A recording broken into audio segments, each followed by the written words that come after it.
for their efforts so far, but appealed to Rivers State Police Command and other security agencies to ensure the release of the lawyer to Alabo West. Of our members to Alabo West, who has been kidnapped for the past 2 weeks, thereabouts. The kidnappers have been in contact with the family and other people, and some of the other colleagues there, his colleagues, they've been using his phone to contact family and colleagues. Unfortunately, he's not been released up till today, so we just want to appeal to whoever is holding him to release him unconditionally and in good health. And we also want to commend the security agencies, particularly the Nigerian Police Force, who've been following all their efforts, trying to locate Swalabo West, and we are very appreciative of the efforts they have made so far. I want to commend them and plead with them to redouble their efforts and not to rest on their oars until our colleague is returned back safely to his family. Swalabo West, the lawyer who is a very well-known member of the NBA Port Harcourt branch.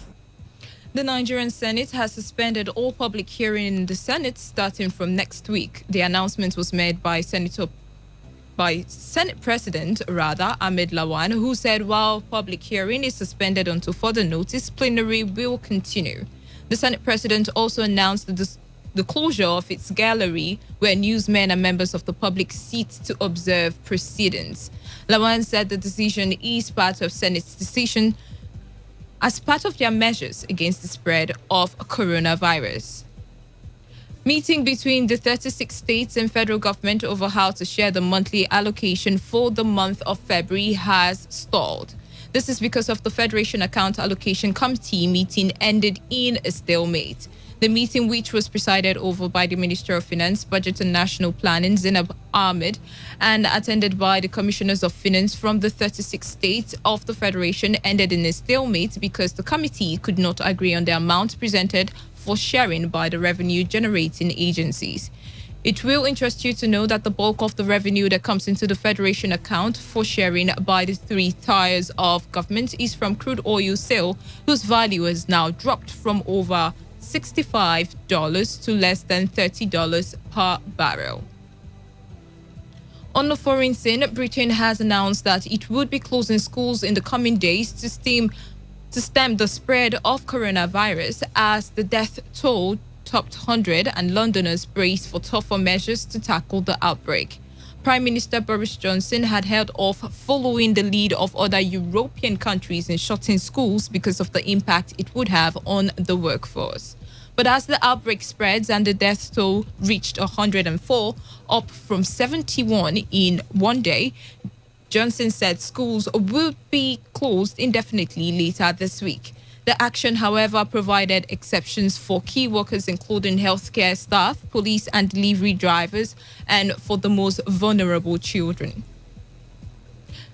In sports, the League Management Committee, LMC, has suspended the Nigerian Professional Football League until further notice over the outbreak of the COVID-19. The LMC, in a statement, said the move is in line with global preventive measures against the pandemic. The LMC added in suspending remaining league matches, it would review the decision after consulting Nigeria's health authorities. The Nigerian Football Federation, NFF, had earlier suspended all football activities in the country for 4 weeks due to the outbreak of the disease. And with that, we come to the wrap of news updates at 1. Today's hustle comes up next. Do stay with us. I am Wealth Wilson. Thank you for listening.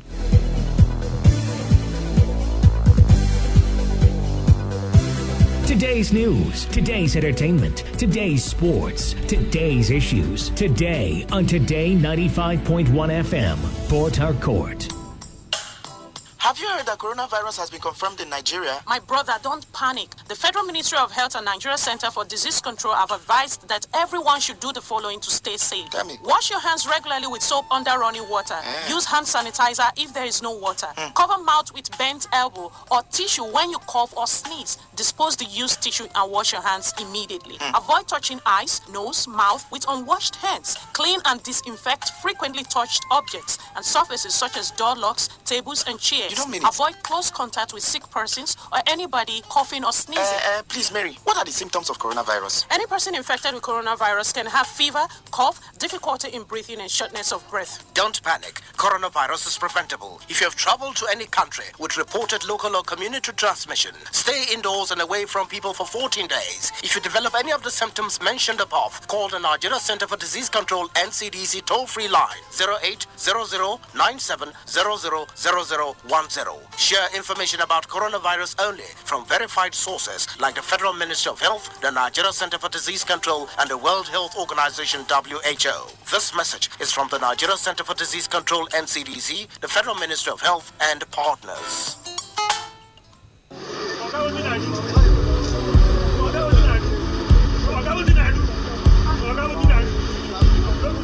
I am a proud Nigerian. I have been placed here by God for a time such as this. At my back, I ain't coming back. The degradation, challenges, and problems faced by Nigeria are the perfect backdrop for me to develop and utilize my God-given potential.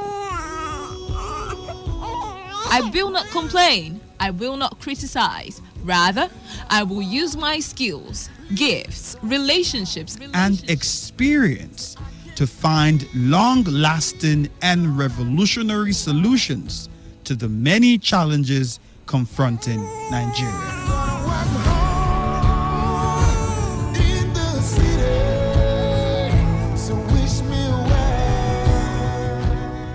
Nigeria will rise again. Because I am here, I will leave this nation a better place than I met it. I will work to make Nigeria a praise on the earth.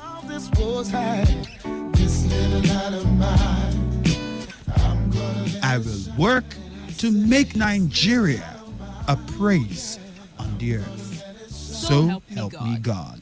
Let me tell you how I got this far. This message is brought to you by Today 95.1 FM, Voice of the People. Every day on Today 95.1 FM, there's always an opportunity to comment and air your views on our various programs. It's not just about us. It's about you, your opinion, and your voice. President, don't you think that it's time to step down, sir? Be part of the story, the gist, reactions, intrigues, and the news. President Neil Patrick Harris has called for greater regulation. Give us a feedback or join the conversation on Twitter at TodayFM951. Our Facebook address is Today95.1 FM, or join us on the number 0701-933-9962. That's our WhatsApp application. Be informed, be educated, and have fun. We are Today 95.1 FM, Voice of the People. This is today's hustle. One show that embodies objectivity. We raise the bar in examining the good, the bad, the sordid, everything that has to do with society. In America, you buy a big house and you pay gradually for 30 years of your life. That is politics. In Nigeria, you carry all your salary and go and rent one room. Bad politics. Everything that has to do with you society. must negotiate. If we don't negotiate, when a man is pushed to the wall, he bounces back with double levels. We have been pushed to the wall. The Hustle. Every weekday from 1 p.m. to 3 p.m. on Today 95.1 FM. 95.1 FM, Voice of the People. And we're back. This is today's hustle. One show that embodies objectivity. We raise the bar in examining the good, the bad, the sordid, everything that has to do with society. In America, you buy a big house and you pay gradually for 30 years of your life. That is politics. In Nigeria, you carry all your salary and go and rent one room. Bad politics. Everything that has to do with you society. must negotiate. If we don't negotiate, when a man is pushed to the wall, he bounces back with double levels. We have been pushed to the wall. The Hustle.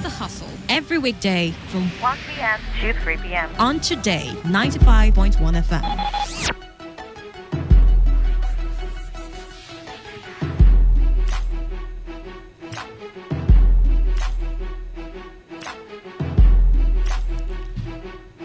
All right, it is 10 minutes gone past the hour one, and you're tuned to the voice of the people. If you do not know, this is the voice of the people. And I want to take time out to first of all appreciate everyone who is an ardent listener of Today95.1 FM, because there will be no voice of the people without you, adding your voices to the various conversations that we do have on this platform. And yes, we would like to start by saying thank you, and thank you for your continuous contributions to the national development. And we would like to extend these contributions to our various social media platforms, most especially in Twitter. You can join the conversation on Twitter. The handle is Today FM 951, or you can join. Okay, I'll give out my own handle and she will give out our own handle as well when we properly introduce ourselves. But welcome to today's also a lot of things to talk about, right? Wealth Wilson, good afternoon to you. Good afternoon, Kalada. All right, yes, I'm yours truly, Kalada, and welcome to today's also yet again. All right, let's dive straight into today's conversation. A lot of things on the various news platforms has to do with COVID-19. So we're going to quickly do other things that are not about COVID-19 before we delve into COVID-19. So let's start with a little bit of politics now. There is this caption on the Punch newspaper that says, it is an... Okay. Oh, wow. I think that's an old... Where am I? I probably made a mistake, but let's move over to another conversation right now. Why we can't sell petrol at 125 a liter, and this is coming from marketers. Now, or you must have heard that yesterday the president ordered that they should reduce the pump price from 145 to 125, and 145 to 125. And a lot of Nigerians were happy yesterday. A lot of people were saying that, it's a good one. I mean, Lawson called in yesterday, remember, and talked about how the government should remove subsidy and how the government should ensure that they put certain measures to enable Nigerians not feel the brunt of the current global economic collapse.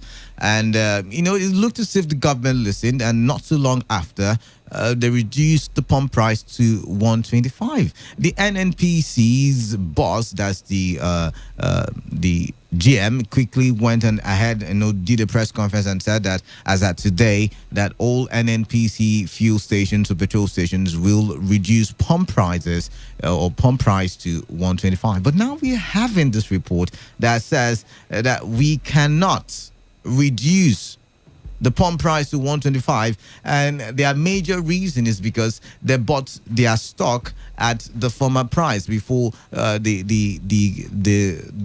crash in the oil and gas sector. That they bought their their stock from suppliers from the former price, and now they are saying that they will run at a loss if they sell at this current price. Well, apparently, not every marketer is, buying this idea, because in the FCT, they've already started, selling at the specified pump price of 125 naira. And then talking about marketers who would, tell you that, okay, they had bought, their produce at the time when, the price was still stable. Well, this is business, and basically business is price fluctuates, right? But right now, I think the authorities have been able to put, a stable price for every petrol supplier or marketer here in Nigeria, and I'm guessing that they're left with no choice and to follow. Now, the question that they're asking on the Punch newspaper is, who is going to pay us between the old price and the new price on our old stock? and that's a very valid question.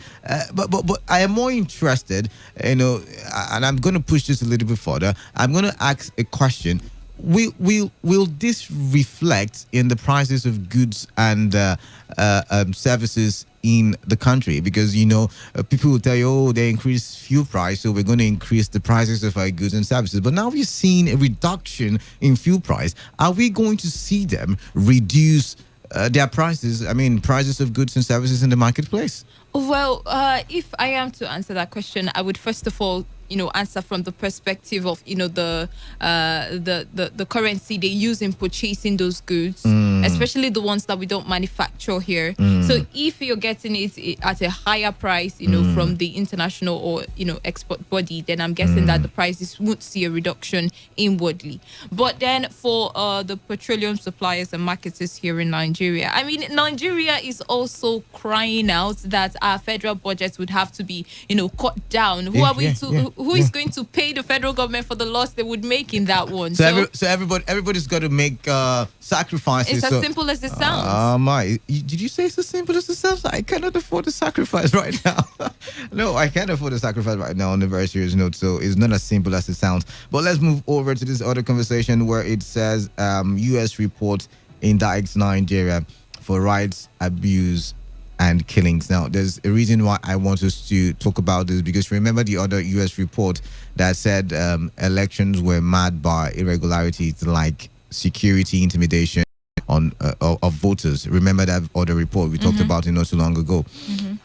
Now, this one says the 2019 country report on human rights practices has indicted the Nigerian government for serious abuse and extrajudicial killings, among other infractions.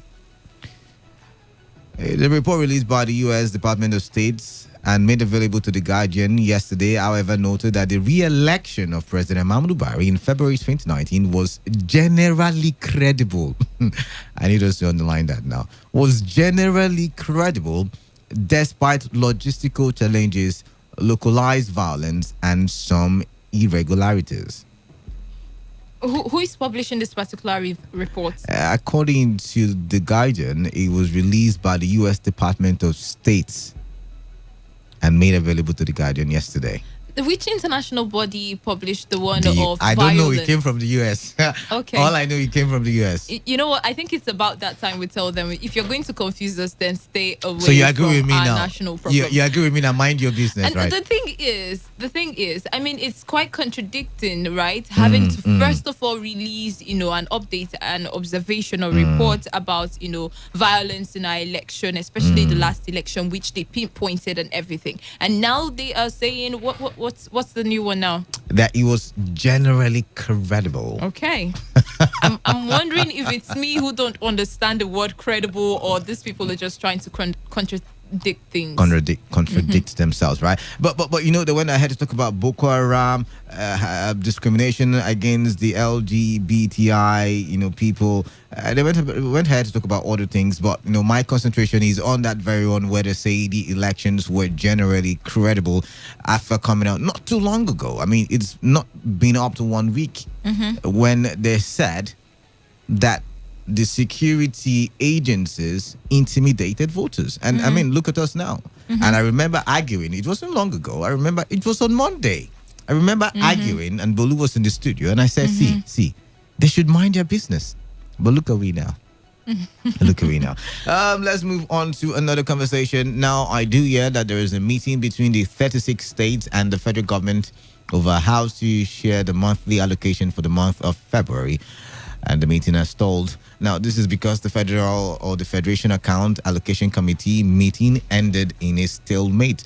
Now, the meeting, which was presided over by the Minister of Finance, Budget and National Planning, Zainab Ahmed, and attended by the Commissioners of Finance from the 36 states of the Federation, ended in a stalemate because the committee could not agree on the amount presented for sharing by the revenue generating agencies. Well, okay, we're going to stop there now, first of all, before we go on. I mean, you remember when the CBN had come out to advise states that the states should start looking beyond federal allocation, that states should start looking at how they can internally generate revenue for themselves so that they can be self-sufficient with or without the federal allocation. Yeah, we've had those arguments several times in the studio, where we've looked and said, you know what? I remember the last time we talked about it and we asked, can these governors do without federal allocation? Oh, this is not. Find out now. Of course we will. I mean, it makes so much sense, and it gives credence to this very show, and some of the shows, or all of the shows on Today 95.1 FM, because we talk about these things, and it looks as if we predict what is going to happen in the future. And when we talk, they don't listen many at times, and they find themselves entering into a lacuna, and then they are confused, like this meeting that is ending in a stalemate. Think about it. Now, it will also interest you to know that the bulk of this revenue, I mean, you already know that already, comes from crude oil sale. And there is no sale of crude oil in the world right now, or for Nigeria right now. So what is going to happen? What's going to happen? What do you think the state governors can do, Wealth? What do you think they can do to cushion the effects? I mean, okay, you know what? Let's personalize this now. What do you think the River State governor can do to cushion the effect of this global economic meltdown? Oh, whatever they are thinking that they can do, we would see now. It's as simple as that. No. Let's play, big brother now to the government. Let's give them some level of some kind of advice now, some pieces of advice. What do you think they can do? What do you think they can do? Let's see now. What I think they can do really is, just like what do you call it now? The CBN has done, the CBN has released certain monies into the economy to help cushion the effect, about 1.1 trillion naira thereabout. The government can, right about now, begin to release soft loans for people who have businesses out there, to see that these people really, really do not feel the effect. This is the time when government would have to join hands with local farmers, because people have been farming even before the crisis started. This is the time when government would have to now focus and ensure that these farmers, local farmers, improve productivity.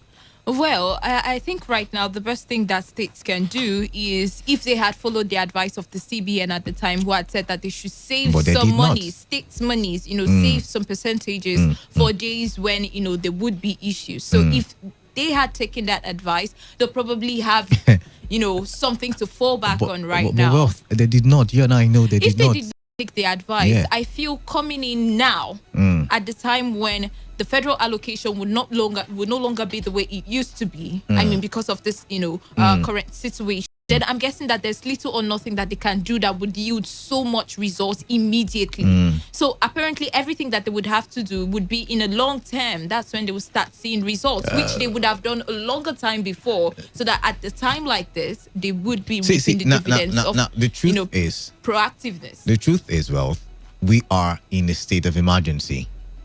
And long term, good, but right now we need some emergency measures to be put in place. And what would have aided an emergency measure? What would have aided a short-term measure would be if the states had, savings. I understand where you're coming from, but there are no what-ifs now, because this is staring us in the face. And I'm saying that now that this is staring us in the face, we need emergency measures. Maybe the governor should come out and say, I'm not going to take salaries for the next couple of months until we're able to stabilize the River State economy. I mean, maybe the commissioners, maybe the House of Assembly members, all the politicians, they should sell their cars. And I'm just saying, we because this is going to be really, really, really impactful on the people of River State and every other state in Nigeria. I mean, River State, we manage, we do create good IGRs, so we might just manage and pull through, but then again, we can't leave this to uncertainty. So we need to ensure that measures are put in place. Measures are like I said, this is the time for government to begin partner with farmers, go out there to a chair and make sure there's enough gari, so that at least bad as it be. Well, people will see Gary bad as it be, right? But I think measures should be put in place. Should be put in place. But while measures are being put in place, it is just good that we know that there is a little stall with the state's allocation, federal allocations for states, or the 3/3 of government. All right, let's move over to another conversation right about now. Now, this one says ex-Rivers Governor Odili under probe for 100 billion naira fraud. Now, the report says a probe into to have a former governor of Rivers State, Dr. Peter Adeli, allegedly diverted 100 billion naira for personal use has commenced. Now, Adeli, who was governor between 1999 and 2007, was alleged to have moved about 4 billion naira in cash to a bank between 2004 and 2006 in favor of his aide-de-camp Isaac Onyesom and Emmanuel in Qatar, who worked in the Rivers State Liaison Office in Abuja. Well, this particular report does not only indict the former governor. We also see that while still under probe, the administration of Governor Nyesom Wike was alleged to have transferred suspicious 2 billion naira public funds to some firms belonging to Audley between 2016 and 2018. Now, there were indications that Audley might be put on trial by the FCC. Is this good news? Is this bad news? Because for neutrals like Wealth and I, we want to see Rivers money utilized and, the people enjoy the dividends of democracy, right? And especially in this time and era where the federal allocation cannot...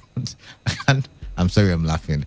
But you see, this is the thing that we have been shouting for so long a time. So, yeah, I'm sorry, I'm laughing.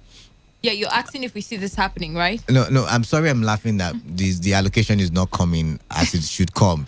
But I'm saying, is this a good thing? Because if these monies were actually stolen, I'm not saying they are, because these are all allegations by the FCC, but if these monies were actually stolen, and can be recovered, this will be very good for the Rivers people. And it will mean that in this time where we don't have enough money for allocation, these monies can help cushion the effect of the meltdown that might affect Rivers State. Well, very true. But then again, to complete that particular report here, we see that Audley in a suit, the suit number is there, dated 12 March 2020, asked the Federal High Court to restrain the EFCC from investigating him. He said the EFCC was bound by the 2007 judgment of the Federal High Court on the perpetual injunction against his arrest and prosecution. So I think there might be, a little slowdown with this one. So that might not even be our getaway escape plan. First, why I was saying, I knew I was going to get to that, but the reason why I was asking that question was because I was wanting to know if it's such a good thing, because if it's such a good thing, then we would then ask our former leader, he's a good leader, people liked him at the time, I don't know about now, but we would ask him, to come and, defend himself, because I'm of the opinion that somebody who does not have a skeleton in his cupboard will not be afraid of, opening the cupboard for people to see. Think about it. Or seeking a restraint, asking the EFCC to, stop all investigation and prosecution against him. Well, but anyhow, I do feel that if the EFCC is able to, prove this one, investigate and be able to be sure, right, that this monies were actually laundered, then I'm guessing that this is a big one for the state. We might have 100 billion naira in the state account, right, that would be able to, cushion the effects of coronavirus and the cuts in the federal allocation. The way you say we would have $100 billion in our accounts, 100 billion naira rather in our account. I like the way you said it's not our account; it's government's account. It's government's account. But now, before we go into maybe it's time for us to delve into those coronavirus issues. The president is yet to speak, according to certain reports, on the impacts or the coming of coronavirus into Nigeria. And the president is yet to speak. We only see him giving orders and say, reduce petrol price or pump price of petrol to 125. We hear him talk about closing borders to, giving orders by the minister or through the minister, to close borders to countries that have been hit majorly by coronavirus.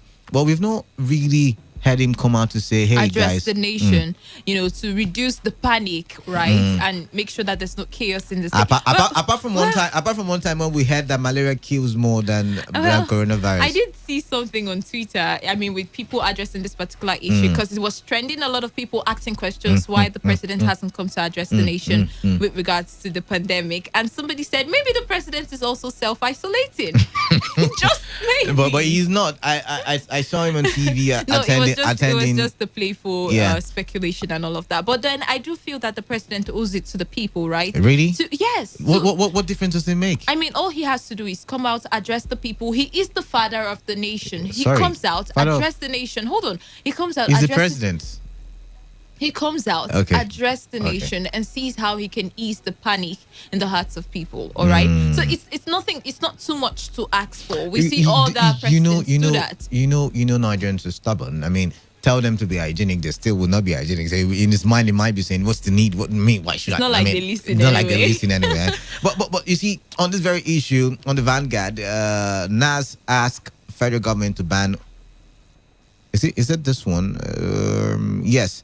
NAS asked federal government to ban worship other gatherings. Now, according to this report, the two arms of the National Assembly, Senate and the House of Representatives, yesterday mandated the federal government to immediately ban open worship in religious houses and other public gatherings following confirmation of 5 fresh cases of coronavirus in the country. And now this is where my interest is. The Senate also asked President Muhammadu Buhari to address Nigerians on the issue to reduce anxiety among Nigerians. I mean, as I said, it's not so much. It's not too much to ask of the president. That's just it. Well, I'm on the side of the president. You know, what's the need? I mean, what's the need to talk? Really? I mean, the president is working. If I'm working, what's the need to talk? The Minister of Health, Yanire, is up and about everywhere. Abuja, Lagos. Okay, I'm going to give you an instance. Yeah. Okay. When there is a bomb blast or some kind of terrorist attack and everybody keeps crying that the president should come out and address the nation, when we also know that maybe the president is also working tirelessly to make sure that that doesn't happen again. So what's the need of him coming out to tell the people it's okay, I condole with the family, I'm consoling them? What's the need of all that? I don't see a need myself, you know, but the need that there is for him to visit. Now, him coming out to make a public statement. Politicians make statements every day. The truth is, and I always take that with a pinch of salt. The truth is, I do believe that if he comes out, especially when there is anxiety and maybe some sort of panic in the minds of the people in which you govern, I mean, it simply just shows that you have the people in mind, right?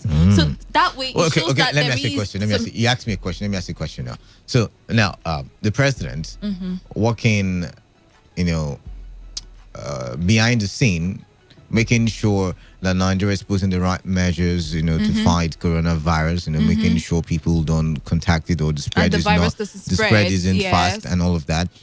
And you know, he's doing it behind the scene and it doesn't come out for people to know, versus the president coming out, oh, you see, the people of the Federal Republic of Nigeria, do not panic. I am in control, or we are in control. We have it under control, like we hear some agencies, you know, of government normally say, but they are never in control. Which would you prefer? You know, the truth is, I'm going to answer your question, but then I want to also give you an illustration. Yet, I was going to say, what was I thinking when you were talking? Oh my. Okay, I was going to say, if the president comes out to address the people about his secret or salient, you know, work put into addressing the issue and the spread of coronavirus, will it stop the efficacy of what he's doing? No, it wouldn't. But it would just. It would slow him down. I mean, what do you mean by slowing down? The time he would have used to. The time he would have used to be doing something meaningful. Is the he reason part to of the talk. Scientists that would be, you know, looking for vaccines and you never would know cures for the coronavirus? He's an elder statesman, and in his time, especially in the military, he must have come across some herbs. You never would know. Well, good for him. I just pretty much know. believe that it doesn't stop anything. All you have to do is address the people, just as we've seen other presidents from other, you know, countries do the nation as well. So right. I just feel it's not going to take anything away from him. But if he doesn't, it's still fine. I mean, somehow we've been able to sensitize, even with, you know, the Ministry of Health also have been able to sensitize a lot of persons. Right. I think what we should be doing is to tell people not to panic. I think the level of anxiety now has increased. Is there? I'm not scared. Are you scared? No, not me. But then a lot of persons are scared. I mean, do you see the kind of messages people send you on WhatsApp and tell you be careful and all of that? Those guys are rumor mongers. I do feel that there is a need to, you know, ease the tension. Just get yourself hand sanitizers. You know, wash your hand regularly and make sure that you just and if you can take a respect lot hygiene. of take a lot of things that contain vitamins. I mean, to boost the immune system And as drink well. a It lot doesn't. of water. It doesn't take anything away from you. All right, then. We're going to be wrapping up with this conversation. Well, first, let's look at what is happening in the economy. I know this is not Wednesday, neither is it Business Today, but there's a caption on the cable newspaper that says, Coronavirus, CBN injects 1.1 trillion naira into the economy. Now, I'm just going to read this report briefly. It says the Central Bank of Nigeria, CBN, says it will increase economic interventions activities by 1.1 trillion naira owing to the continued impact of the coronavirus on global supply chains.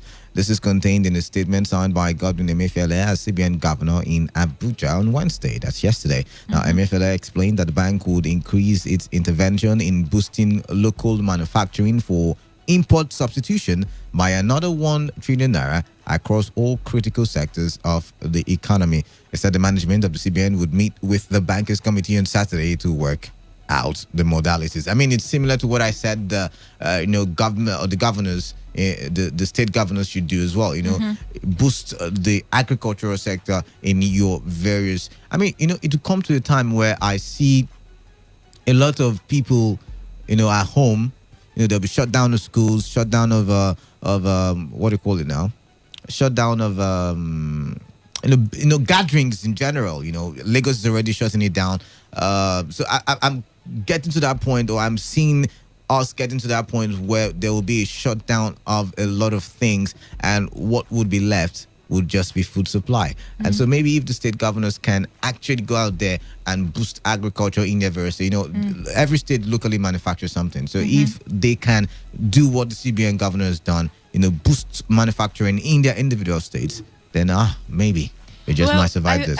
I think the move by the CBN is one that is expected, right? I mean, we see a lot of other countries also, earmark certain amounts of money to help the economy and all of that. We don't want to see an economic meltdown. We don't want, in the end of the day, Nigeria is not able. Okay. We don't want, in the end of the day, Nigeria is not able to stand on our feet when the pandemic is over, right? So I think that this is actually good. It would help, the states. It would also help the nation as a whole. But I do expect more from the state government as well. Will this money being injected stop the meltdown from happening, or will it slow it down? Which of them? Somehow, with this money put into the economy, right, and properly used with right decisions. All right, and good implementation of economic policies. I do think that it might help to cushion or even stop the economic meltdown. All right then. I don't know if we can squeeze in this conversation. I mean, it's not necessary, but I'm just in the mood to look for some trouble, and so I came across this caption from 4 months ago.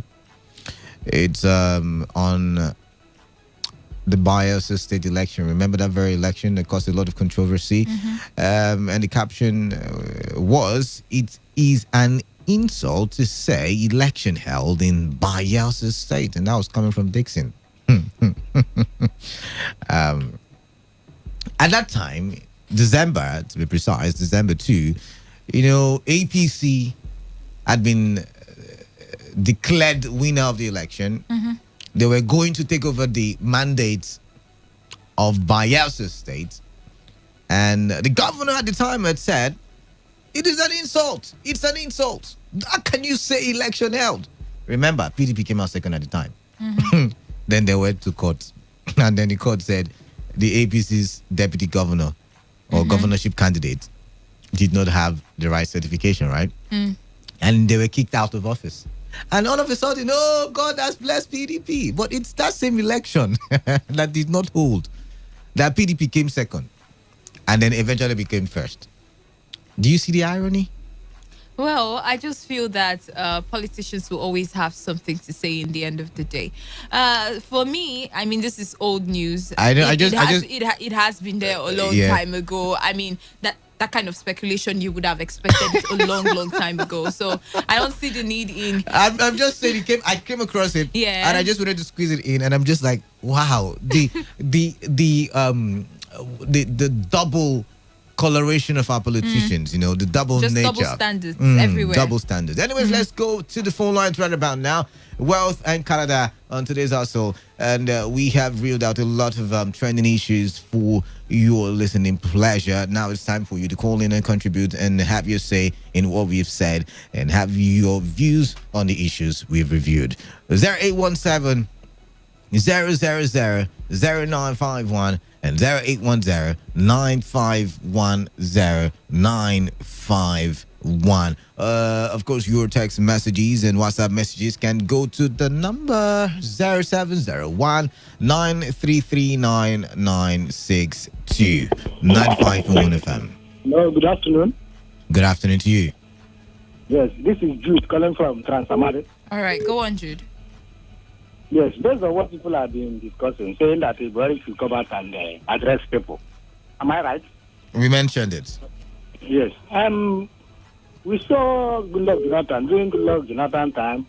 He used to go to school, commissioning roads, visiting people. You understand? So, but this very tenor, you have not seen anything like that. You never commissioned school, you never visited project. You should also know that no two president does the same thing. Okay. I'm coming. Okay. You know, so for Glory to speak, that means you need to rehearse what he will say. Maybe they will write it and give it to him. There is no president. There is no president who. There is no president in the world who does not have a speechwriter. Is that there is no president in the world? Anything to say. There is. Okay. Your point is noted. According to you, he has nothing to say. He doesn't come up personally to commission these things. Don't mean that they are not commissioned. Oh my. Like I said, every president has a style of rulership. 95.1 FM. Canada. Mm-hmm.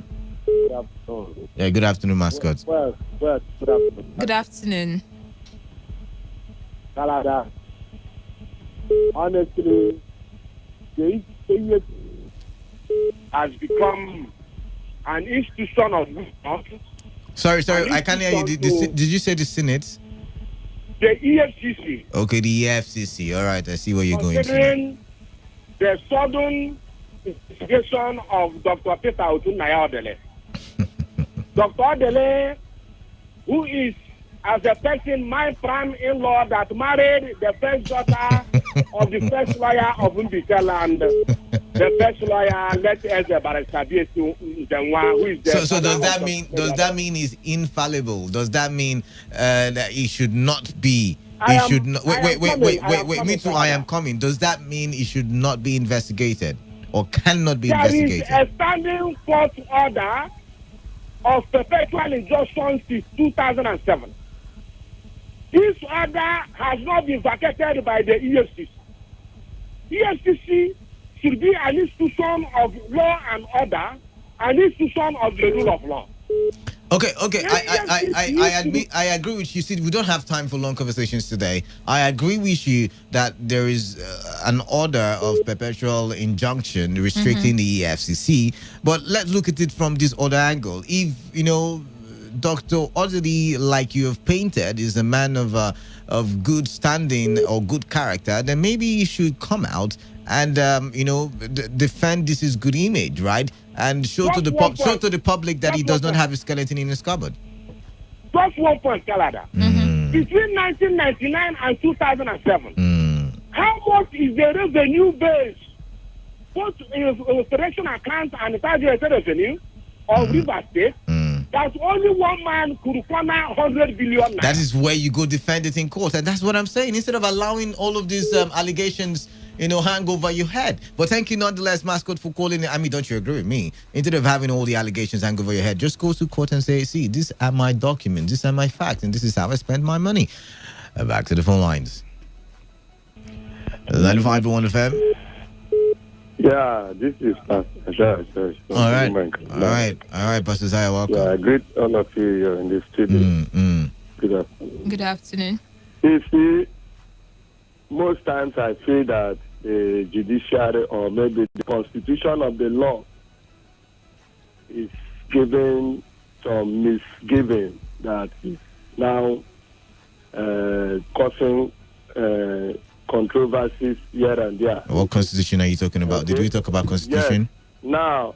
Now, if we have a constitution, if the constitution have not given a provision where people, governors will have to go to court and put a restraint on investigation, I don't think maybe we'll come to this level where governors will be saying until you go to court and vacate that you can't invest. I don't get this thing. All right. If you are claimed, I think most of the embargo that these laws are placing on they to put the society in the right perspective, my brother, is a problem. All right. If not, how can he or delete or maybe any? All right. We gotta move now. We gotta move now. Thank you very much for calling in, Pastor Saya. You've been moving in cycles. Thank you very much. 95.1 FM. What's your name? Good afternoon, Canada. Yes. Good afternoon. Mr. Bright from Domibo. Go on now. Yeah, the president should come and address the nation. Why? I don't think it's even necessary. It's just a misplaced call. The president has ministers he's saddled with various responsibilities. All right. Now you're talking. And he has minister for health. And anybody who is up to date must have been seeing the Minister of Health every day, calling for press conference, telling people what they have been doing, the development so far, the extent the government has been putting in place. And let me remind us again, the issue of health is not on the exclusive list. It is on concurrent list. State governments have responsibilities to play. State governments can own tertiary health. They can own secondary health. We have all been looking at federal government. We start talking about what the states are doing. The president has nothing to do addressing people. Is he a doctor? Is he a health practitioner? All right, thank you very much. We've got to go. Thank you very much for that one. Remember, you can send in your text messages and WhatsApp messages to the number 0701 9339962. Hello, Mr. Canada. Good afternoon. Good afternoon to you. 95.1 FM. What's your name? My name is Ansat. Your name is what? Ansat. Ansat, calling from Port Harcourt. Answer. All right, give us the good answer now to that story that speaks to your interest. Go ahead. Brother, yeah, go ahead. Concerning the coronavirus, they are abandoning gathering of more than 50 persons. My own is, what of the people that are making a movement with vehicles? That was not part of the newspaper, part of the trending stories that we were talking about. You know, actually that's our second half topic, so we can't even entertain you right about now. Yeah. Okay, let's go to expecting Mr. President to address us. That one also. Can I comment on that? Yes, you can. Yeah, of course. Okay, we are talking about democratically elected government who have their people at heart, knowing the danger that this virus imposes in the whole world today. Can you imagine that the whole world is at standstill at the moment? Nothing is going on. And this is something that has to do with life and death. But that does not mean the president is not doing anything, because I already know where you're going. Yes, we agree that he may be doing anything as they claim, but this is something that is urgently needed. What is urgently needed? I mean, some of you don't even like the president. So what would if the president comes out to talk? What difference would it make? I think I understand from where he's coming from. He's simply saying that if the president has people in mind, he should come out and address them. No matter who's odd, no matter who he pleases, at least give the confidence to your people that look, nobody should panic. All right. You know, I mean, the Minister of Health has done that already, right? My brother, if you elect this government, we're only hearing presidency. We have never heard our elected president to speak to us. All right. Thank you. Important. Thank you very much. Thank you very much for calling in. Thank you for your contribution, and it is valid, by the way. That's your opinion. You think the president should come out and speak? After all, the people voted for him, right? They voted him into power, so you should talk to the people who voted him into power. 95.1 FM. Welsh, Wilson, and Canada. Obina is calling from Port Harcourt. Obina all the way. Welcome. I remember that on several occasions when they interviewed the president of Nigeria, he will not come out with good results. For example, the one they asked him about how employment and everything started saying about climate change. Let them not interview him. He will not come out and say, oil price have come down. But see, Obina, that UN, wait now, Obina, wait.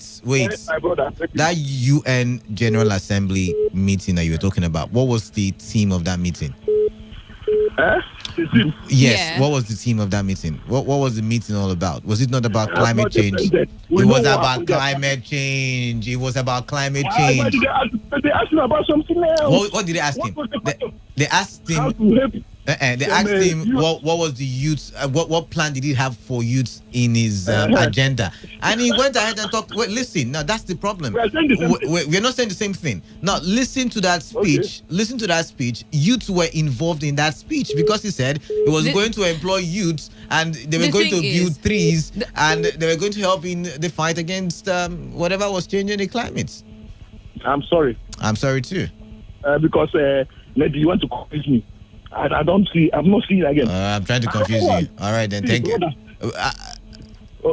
I should not say the last thing. Finally, whether he come out and talk, he's going to talk anything, he will not help. All right, then. Thank you very much for calling in. You were going to say something. No. Go on. Okay, no problem. Back to the phone lines. This one says. This WhatsApp message says. From Wilson, Barukri, Port Harcourt. Canada, good day. Please, what is the perpetual injunction all about? He is no more enjoying immunity, so please, it is high time to vacate that so that he can come and face the law. All right, then. 95.1 FM. Canada. Lawson, welcome. I don't understand sometimes, or maybe they just want the president to come and then for them to pick holes in what he will say. All right. Do you know that when a minister is speaking, it is the president that is speaking? True talk there. Really, I don't understand. Don't forget even the National Sports Festival. It was the president that called it off.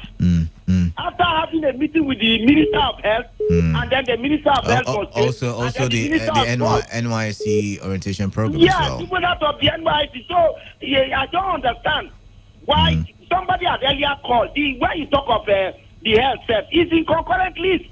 So you expect even the governors to address people, to talk to people, to set up centers. The governors now the governors have been talking. I mean, most governors have come out to address the people as regards the virus. Governor Wike did on Friday, was it Saturday? This past weekend, Lagos State Governor did also said something. The Ekiti State Governor. I mean, the governors are talking, but the president hasn't said anything, and that's why there is this rancor and all. He has been talking to his minister. He has been talking to his minister. All right then. If you say so. Then this perpetual injunction thing, I don't know. Mascot is somebody that I expect. No. Let's not do that, Lawson. Well, no everybody's entitled to his opinion. See, the truth of the matter is that sometimes when you see something that is glaring, you say it. The radio that we make, these contributions we make, it is to educate other people. What is perpetual injunction? What is that? Perpetual. Can you find that even in America or anywhere? Perpetual. You know what? You know the meaning of perpetual now. And you also understand injunctions. How can a judiciary grant that kind of thing? All right. We got to go now. We cannot grant. But they did. I'm not a lawyer, but I know that they did, and it's there. There is that injunction, so I can't argue with it. It's the law. That is what I am telling you. Lawson, I've got to go now. Thank you very much for calling in. We do not have much time for long conversations this afternoon, so let's keep it brief so other people can contribute. 95.1 FM. What's your name? Where are you calling from? Anybody home? All right, I guess not. When you wake, do call back in. This one says, do you know why Peter Adderley will not want to go to court with the EFCC? He wouldn't get a fair trial. Another angle to that. He says this is a witch hunt. They will embarrass him. They are targeting his personality. What of Amechi, who have been indicted by various judicial commission of inquiry? EFCC is an instrument of oppression in the hands of the ruling party. And then you went ahead to say Buhari cannot address the nation because he does not have the ability. Is that what you meant? Okay. You did not drop your name. Okay, you did not drop your name. All right. Okay. This one says, good afternoon, Canada.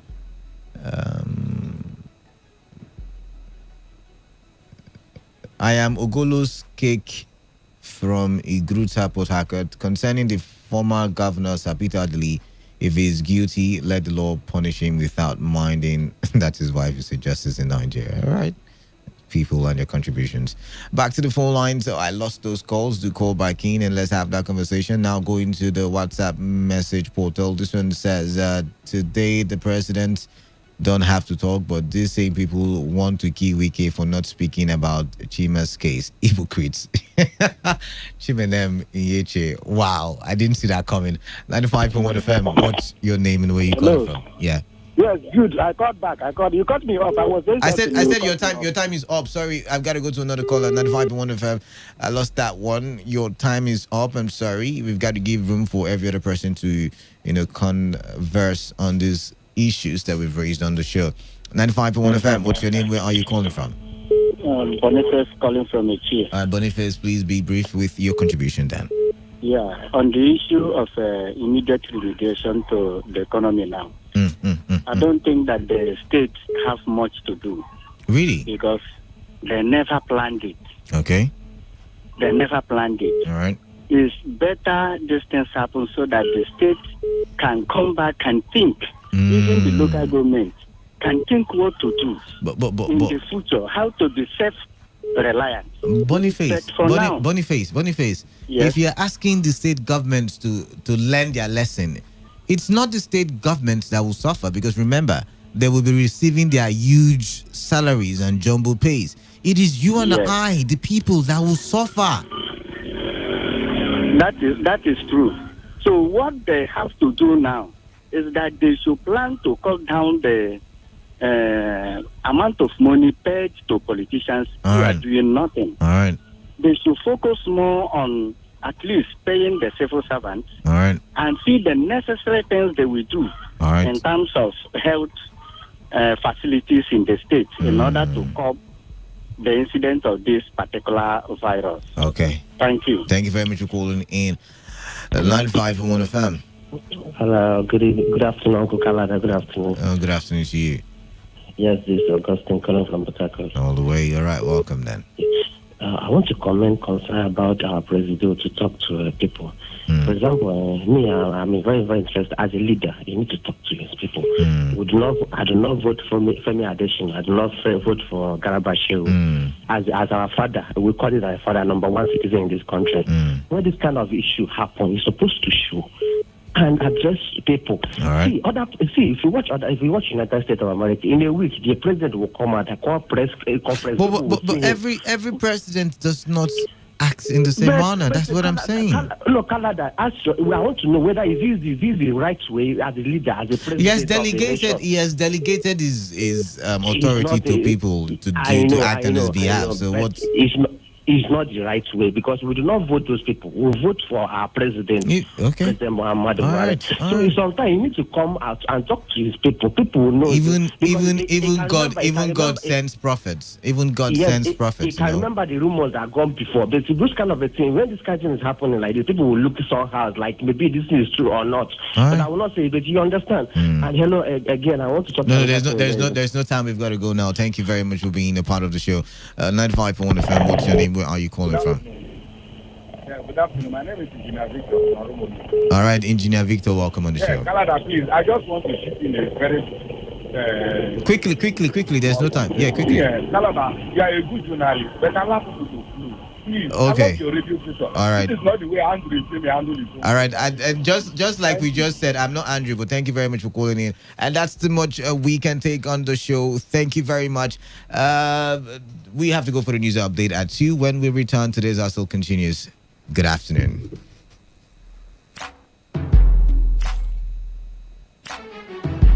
Every day, every hour, when the big stories break, depend on our 24-hour news team to bring you the latest. Today, 95.1 FM.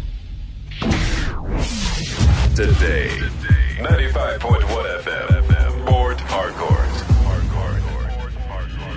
News update.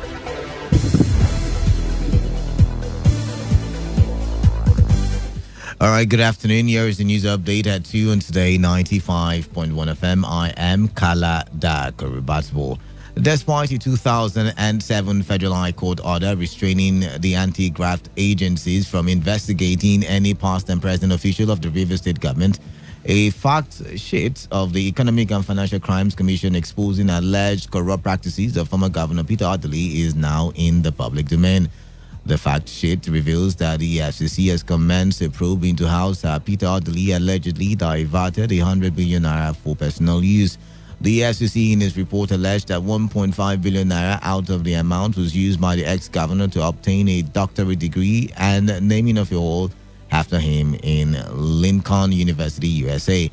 The FCC claimed that the ex-governor allegedly laundered the 100 billion naira under the guise of pursuing a power project in Rivers State. In the meantime, it was gathered that Sir Adderley, in a suit filed March 12, 2020, has asked a federal high court to restrain the EFCC from investigating him. The former Rivers State governor said the EFCC was bound by the 2007 judgments of the Federal High Court on the perpetual injunction against his arrest and prosecution. Imo State Governor Opuzodinma has advised Governor Nyesom Wike of Rivers State to think before he talks in political matters, particularly as they concern the People's Democratic Party. The Imo State Governor gave the advice in response to warnings by Governor Wike to Governor Uzodinma and never to make comments or accuse the PDP of fueling the crisis in the All Progressives Congress APC. Uzodinma cannot in any way talk about PDP. In any way talk about PDP, have their hand in the removal or attempted removal of Adam Soshomole. It's unfortunate. So for me, it's unfortunate that this is the country we're in. Anybody can come and say whatever rubbish. What's our business in the removal of Adam or attempted removal of Adam Soshomole? Nigerians have known, Nigerians have seen what we have said before about the party. It's not a party that means well for this country. The governor of Imo State, Senator Opuzodinma, will make such statement without knowing his background.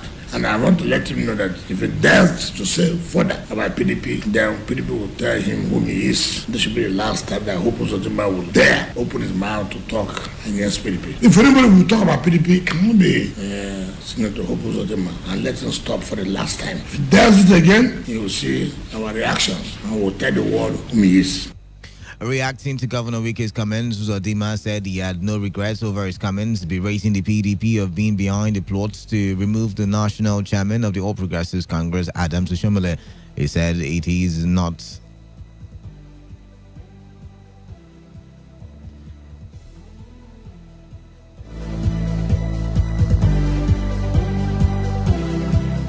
He said, is it not unfortunate that Governor Wike pretends to have a court injunction on how to speak inaccurately, which according to him is the reason many erstwhile members of the PDP, including founding members, had abandoned the party, which is about to collapse on Governor Wike's head.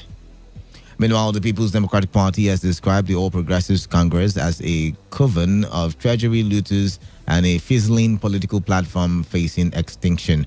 The PDP stated this in reaction to claims by the national chairman of the APC, Adam Soshomole, that the opposition was disappointed that the APC had overcome its challenges. A National Publicity Secretary of the PDP, Kola Ologbodiya, in a statement explained that the national chairman of the APC, Adam Soshomole, tried but failed to divert public attention from the rot in his party by blaming the PDP for the infighting within its ranks. Ologbodiya further said the APC could no longer deceive Nigerians as they had come to know that the party was a power-grabbing vehicle. There was chaos in Rumodumaya following a face-off between officials of Rivers State Task Force on roadside trading and illegal motor parks and workers of Dangote Depot in the area. Some eyewitnesses who spoke with our correspondent said the task force arrested a Dangote truck and were allegedly attacked by the Dangote workers, while others said the task force went on a rampage, destroying the company trucks and shops around the area. Our correspondent reports that shots were fired into the air while some of the Dangote trucks had their wind shields shattered. While the cause of the face-off remains unclear, the manager of the Dangote depot at Rumodumaya declined to speak, while the commander of the task force in Rumokoro Axis is yet to respond. Finally, on the foreign scene, the International Labour Congress (ILO) has said 25 million jobs could be lost worldwide as a result of the COVID-19 pandemic. Director General of ILO, Guy Ryder, made a disclosure in a statement in Abuja. Ryder said an initial assessment of the impact of COVID-19 on the global world of work says the effects will be far-reaching, pushing millions of people into unemployment, underemployment, and working poverty, and proposes measures for a decisive, coordinated, and immediate response. He, however, stated that if there is an internationally coordinated policy response, as happened in the global financial crisis of 2008 and 2009, then the impact on global unemployment could be significantly lower. He noted that ILO are protecting workers in the workplace, stimulating the economy and employment, and supporting jobs and incomes. And that's the size of the news update at 2 p.m. Thank you for listening. I am Kala Dakaribatbo. Today's hustle continues after the break.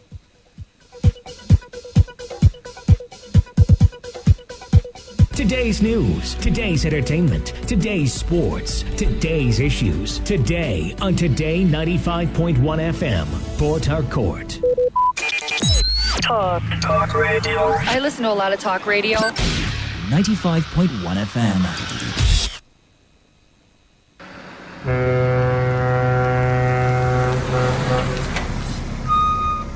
Officer, take. Officer, give me number. No time. Ma, they match am, they go. What? You bribing the officer of the law? You under arrest.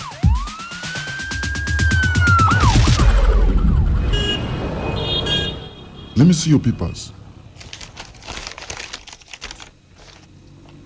You can go. They're in order.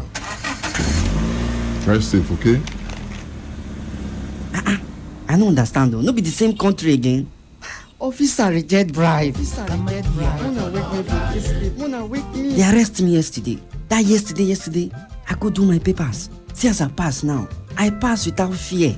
You too, make you do wetin dey right. For we country to better, it dey for we hand. If you like, do like say you no hear am. To give or to take bribe, na offense. Una don hear am, abi? You hear am too, abi? You hear am. You hear am well. They themselves, they hear am. Now the voice of the people. Now him bring this message give una. Today 95.1 FM. Now we be the voice of the people. This is today's hustle. One show that embodies objectivity. We raise the bar in examining the good, the bad, the sordid, everything that has to do with society. In America, you buy a big house and you pay gradually for 30 years of your life. That is politics. In Nigeria, you carry all your salary and go and rent one room. Bad politics. Everything that has to do with You society. must negotiate. If we don't negotiate, when a man is pushed to the wall, he bounces back with double levels. We have been pushed to the wall. The Hustle. Every weekday from 1 p.m. to 3 p.m. on Today 95.1 FM.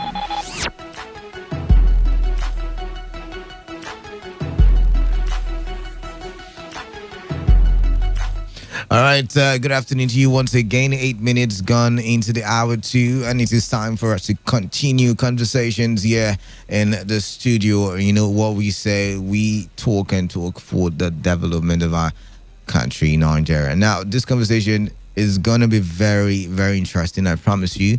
But when it's time for you to call in and contribute, please make it brief, because I learned that a lot of people are also trying to call into the studio, so nobody calls me to accuse me of not allowing you to talk. So go straight, or else I would have to, cut you off and cut you brief, and allow other people also have just say in what we are talking about.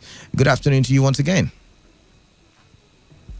All right, you know how politics is, very, very interesting topic for a lot of people in Nigeria. Every day people wake up and go through news platforms and newspapers, and just want to know what is happening. What has APC done? What has PDP done? What has the president said?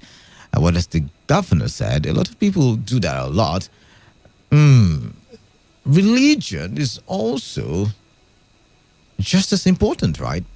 Because people, in Nigeria are very religious people. People in Nigeria, are so religious that despite their corruption tendencies, or a lot of people might have committed corruption in their various places of work, on Sunday they wear the holier than thou attitude, and they go to church, and they pay their tithes and offerings, by the way, and they pray to God. On Friday, our Muslim brothers also make it to the mosque and pray and say some nice things to Allah and ask Him for His blessings. Religion. And just like politics, religion has been a major or a source of how do I put it now? It's been the source of our problems. I mean, for example, you see, is Igbo, is Hausa, is Muslim. Religions played a very, very vital role in some of the issues, in the major issues that we do have in the country. In a negative light? Is that what you mean? Yeah, in a negative light. That's what I mean. Religion is, sometimes when the politicians want to divide and rule, they use religion. And so we're going to be looking at coronavirus and religion. I mean, we've looked at politics and coronavirus, or coronavirus and politics. I mean, just this first half of the show, we talked about why the president has not spoken. Why should the president speak? That was we looking at politics and coronavirus. But now we would also be looking at religion, because if we say that religion is as important as politics, then the words of the religious leaders would be as important as the politicians who are in politics. So we're going to be looking at one or two, very prominent religious leaders who have spoken concerning the coronavirus, and we will be taking your reactions. First on the list, give me a second while I try to get this report. It's Apostle Suleiman, he's on the Daily Post from yesterday. He says, what God told me about coronavirus, and this is from Apostle Suleiman. Now, the General Overseer of Omega Fire Ministry, Apostle Johnson Suleiman, has claimed that God told him that coronavirus will disappear the same way it came. Suleiman stated this during a sermon last weekend, and the clip has gone viral on social media. According to him, God told me, I'm quoting him now, something to tell you. I want everyone to listen, because I know you all have been waiting to hear what I have to say. It is not about vaccine. God told me that the way coronavirus came is the same way it will disappear. You are going to discover you will not hear about it anymore, because the same way it came is how it will go. Everything will return to normal. Don't fear. According to this report, on Tuesday, Nigeria recorded their third case of coronavirus. The 30-year-old unnamed lady tested positive after arriving in the country from the UK on March 13. Her case is independent of the index case, according to Lagos State's Commissioner of Health, Akin Abayomi. And yesterday also, we recorded 5 new cases, and oh my God, do not fear. It is going to go just as it came. Still on the Daily Post, this caption says, coronavirus, ROCCG's Pastor Adeboye identifies those who won't be infected. Now, the General Overseer of the Redeemed Christian Church of God, ROCCG, Enoch Adeboye, has assured those 7 God that they won't be infected with coronavirus. Adeboye declared that coronavirus won't come close to those 7 God. In a video in his Twitter handle, the ROCCG GO said, those who serve God wholeheartedly and dwell in the secret place of the Most High will not be infected. I want to assure you that there is no virus that will come near you at all, because it is written that he who dwells in the secret place of the Most High shall abide under the shadow of the Almighty. I believe that this is a time for God to show you that there is difference between those who serve him wholeheartedly and those who do not. It shall be well with you. You will have peace and good health, he said. Now, why are we talking about this? Remember, there is a ban on gatherings, religious gatherings in Lagos State. We brought you that report this morning.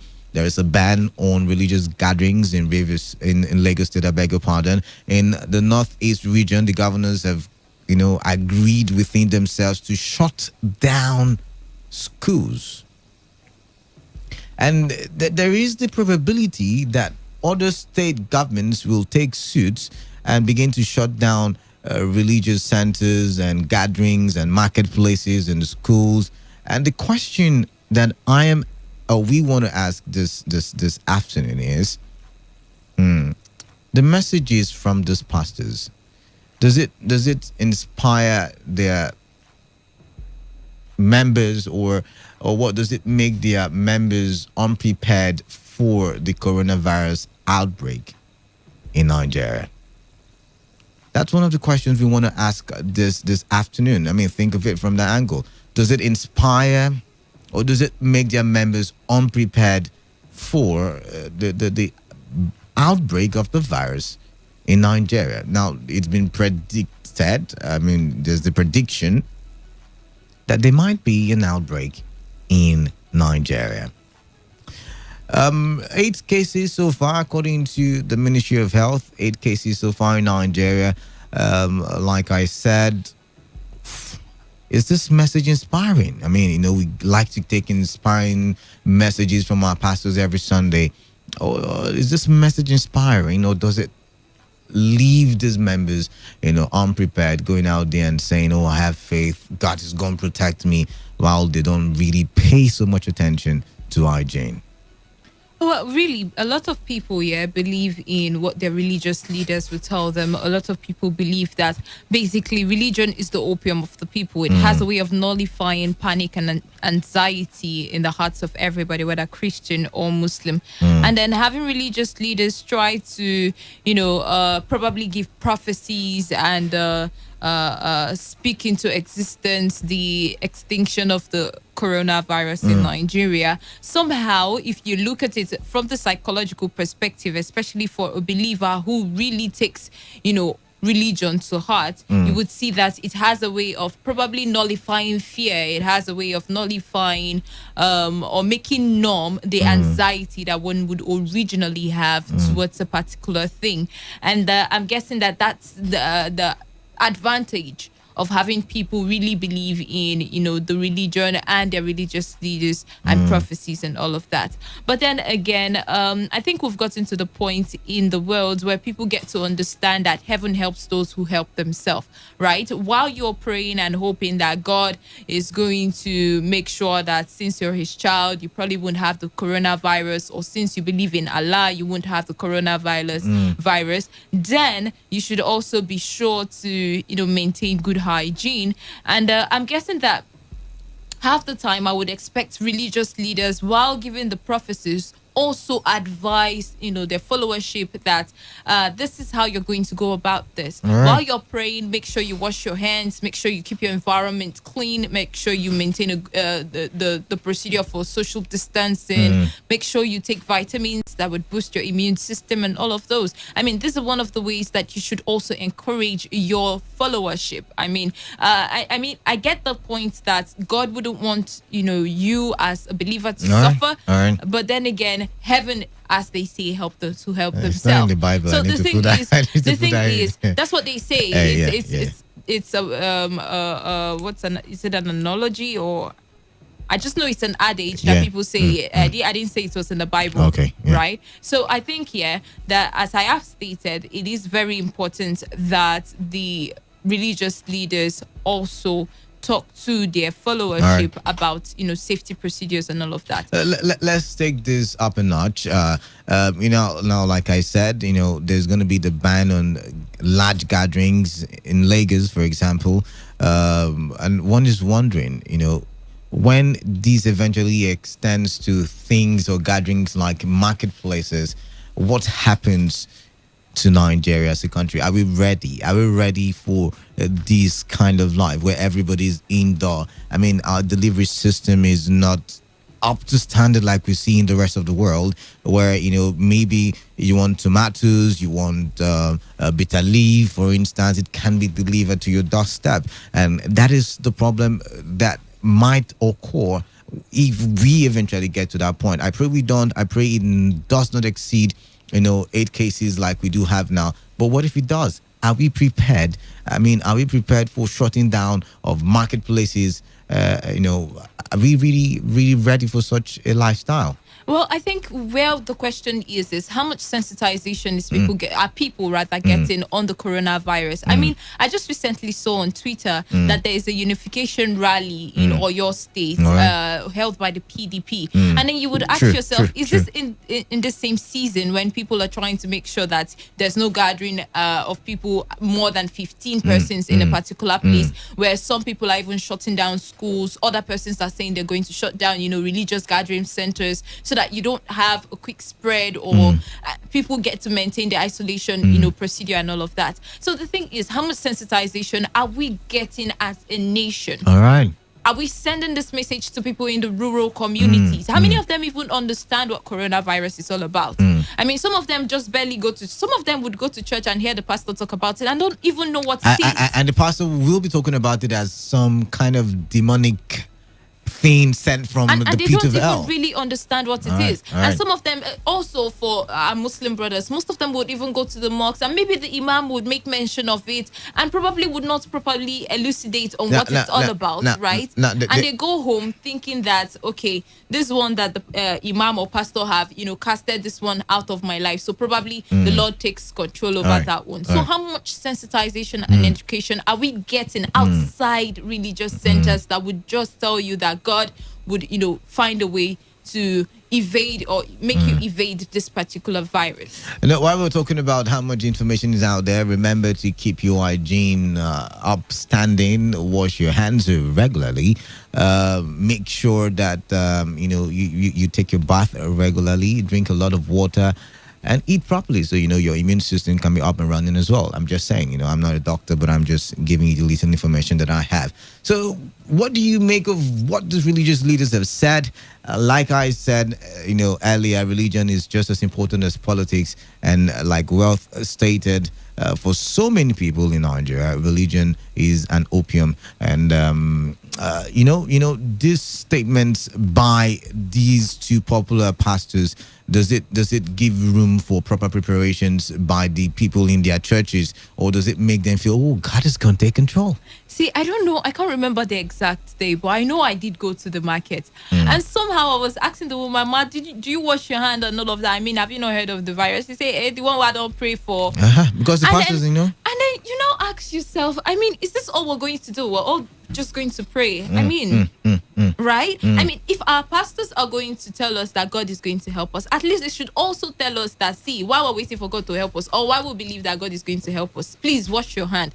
Please maintain social distancing. I mean, if you go to the market, you would know that people don't even rate this corona thing. Do you think the pastors should have even be more careful? Like, for example, now, do you think in Lagos, where they have recorded about 6-7 cases, the other one is in Ekiti State. Yeah. So in Lagos, where they have had the major occurrence, do you think the pastors should have been the ones to even first of all say, you know what, you guys should worship from home. You guys should do internet service, because like I said, the Minister of Health is still trying to locate the other people who have been in contact with these cases. So do you think the pastors should have been, taking precautionary measures in the first place? I don't know if it was. Yeah, it is on the station. I think it was on the Friday when you weren't around, and I was talking about the coronavirus as well. And I think it was somebody called in and said the coronavirus is, according to his revelation, is God's punishment. I was gonna go there. Yeah, I was gonna go. And then I don't know. It blew my mind. Yeah. To an extent, it did blow my mind. Okay. And then you get this kind of revelation, and you wonder what you would tell your pastor, what you would tell your congregation, when they come to church. Apparently, you won't tell them that it won't affect. You will tell them that it won't affect them, right? But that's what Adeboye said. He said, for the people who serve God wholeheartedly, there is no punishment for them. I do believe in miracles. I do believe in miracles. I do believe in immunity when you're a child of God. But then again, I also do believe that safety precaution isn't lack of faith. It is just simple common sense. So I do expect as well that our pastors, our imam, or religious leaders I don't think would, I don't think you would tell the congregation that, okay, you know what? Since we all have phones, since we all have tablets, computers, laptops, let's watch it from the house. I don't think you have faith, because if you had faith, well, oh God, if you had faith, I would have moved mountains. I would have spoken the word, and Corona would run. It's not Preach, you. sister. Preach, It's not sister. you that I blame. All right. Now, that stuff you said, I also saw the argument on social media, because some people's quoting, is it my Bible is failing me, right? My scriptures, I think it's Chronicle, is it first or second? I can't remember now, but First Chronicles 7:14, I think that's what it is. And they are saying there's a scripture that if my people who are called by my name will humble themselves and pray and come and ask for forgiveness, that God will heal their land. And so they are saying, because we have not been humble enough in the recent times, God is punishing us. First, there is the locust in Kenya, in East Africa, and now there is coronavirus in the world. And next will be the firstborns. That's a joke, by the way. but I also did my research, and because some people also have been saying the same thing on Twitter for the Muslim population. And there's this article I saw that quoted Surah Al-Araf, verse 94 of the Quran. And it says, and we did not send a prophet in any town, but we took its people with distress and affliction, that they might humble themselves. So, I mean, it's While we're quoting scriptures, please wash your hands. Please maintain social distance. While you're praying, please take vitamins that will boost your immune system. It's not lack of faith. I promise you, it's not lack of faith. Wells is saying it's not lack of faith, and that's why she's keeping her hands to herself. She's refusing to shake me. She's not. That's a lie. You did not shake my hands today. That's a lie, right? She's keeping her. He didn't even offer a handshake in the first place. All right, let's open the phone lines. 27 minutes got into the hour. 0817 0000951 and 0810-951-0951. Text messages to the number 0701-9339962. What do you make of what the men of God are saying concerning coronavirus? That those who are servants of God, who are true believers, who are true worshippers, will not get affected by coronavirus because God got their back. All right, so let's hear from you, okay? All right, then. 95.1 FM. What's your name? Where are you calling? Once again. Yeah, good afternoon. Quickly to your contribution now. Jude's calling from Tanzania. All right, quickly, yeah. Now, based on what Adebayo said concerning the coronavirus. Yeah. My people have developed a kind of life. Whenever a pastor or a imam says something, they will believe him.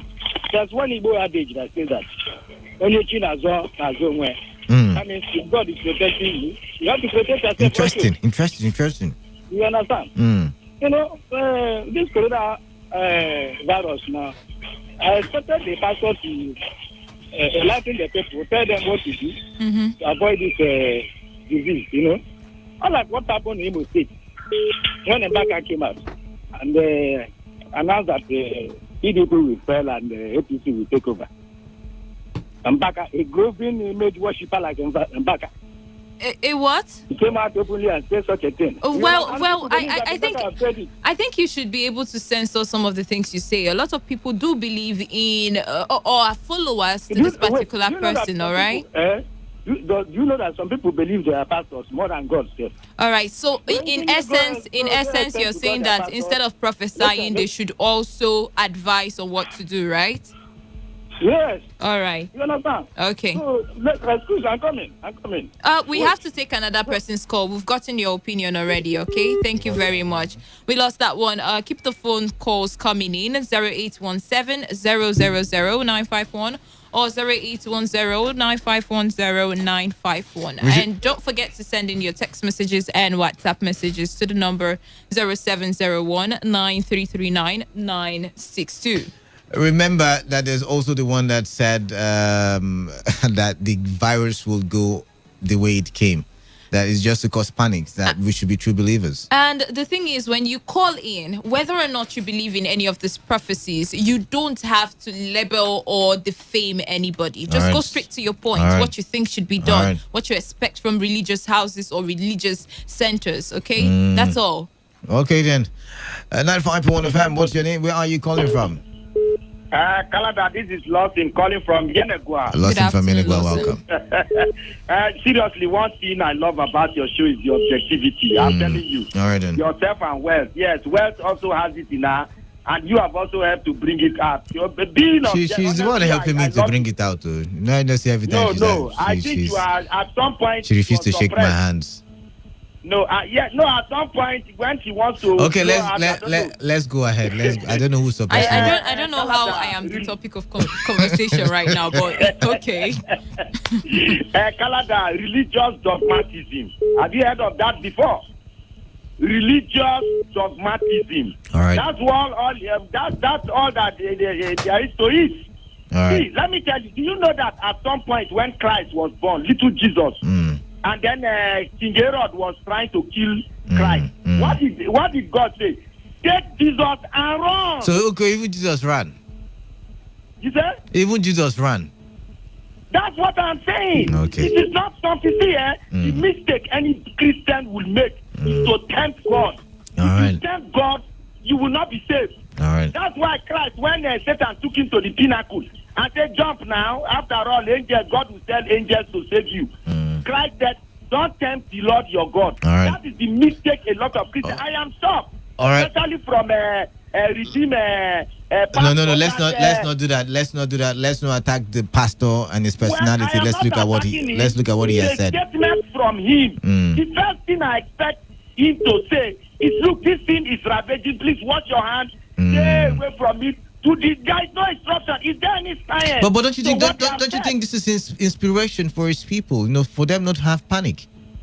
It is not inspiration. All right. There was a time Christ during when they were preaching, moving around, and at some point Christ was asking, "How many swords do we have?" All right. No, but that's not the kind of sword pastors have said. But let's not go into theology. Thank you very much for calling in. We've got to move on. 95.1 FM. What's your name? Where are you calling from?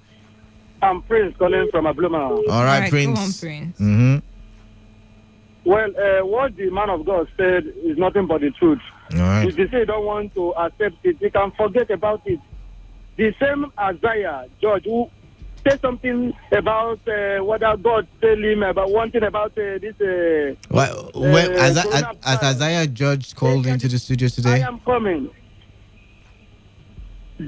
I am just telling you what somebody just said. Okay. So forget about it. If you believe it, if you don't believe it, don't bother yourself. But I need more prophecy. Oh, really? All right, then. All right. Thank you very much for calling in, then.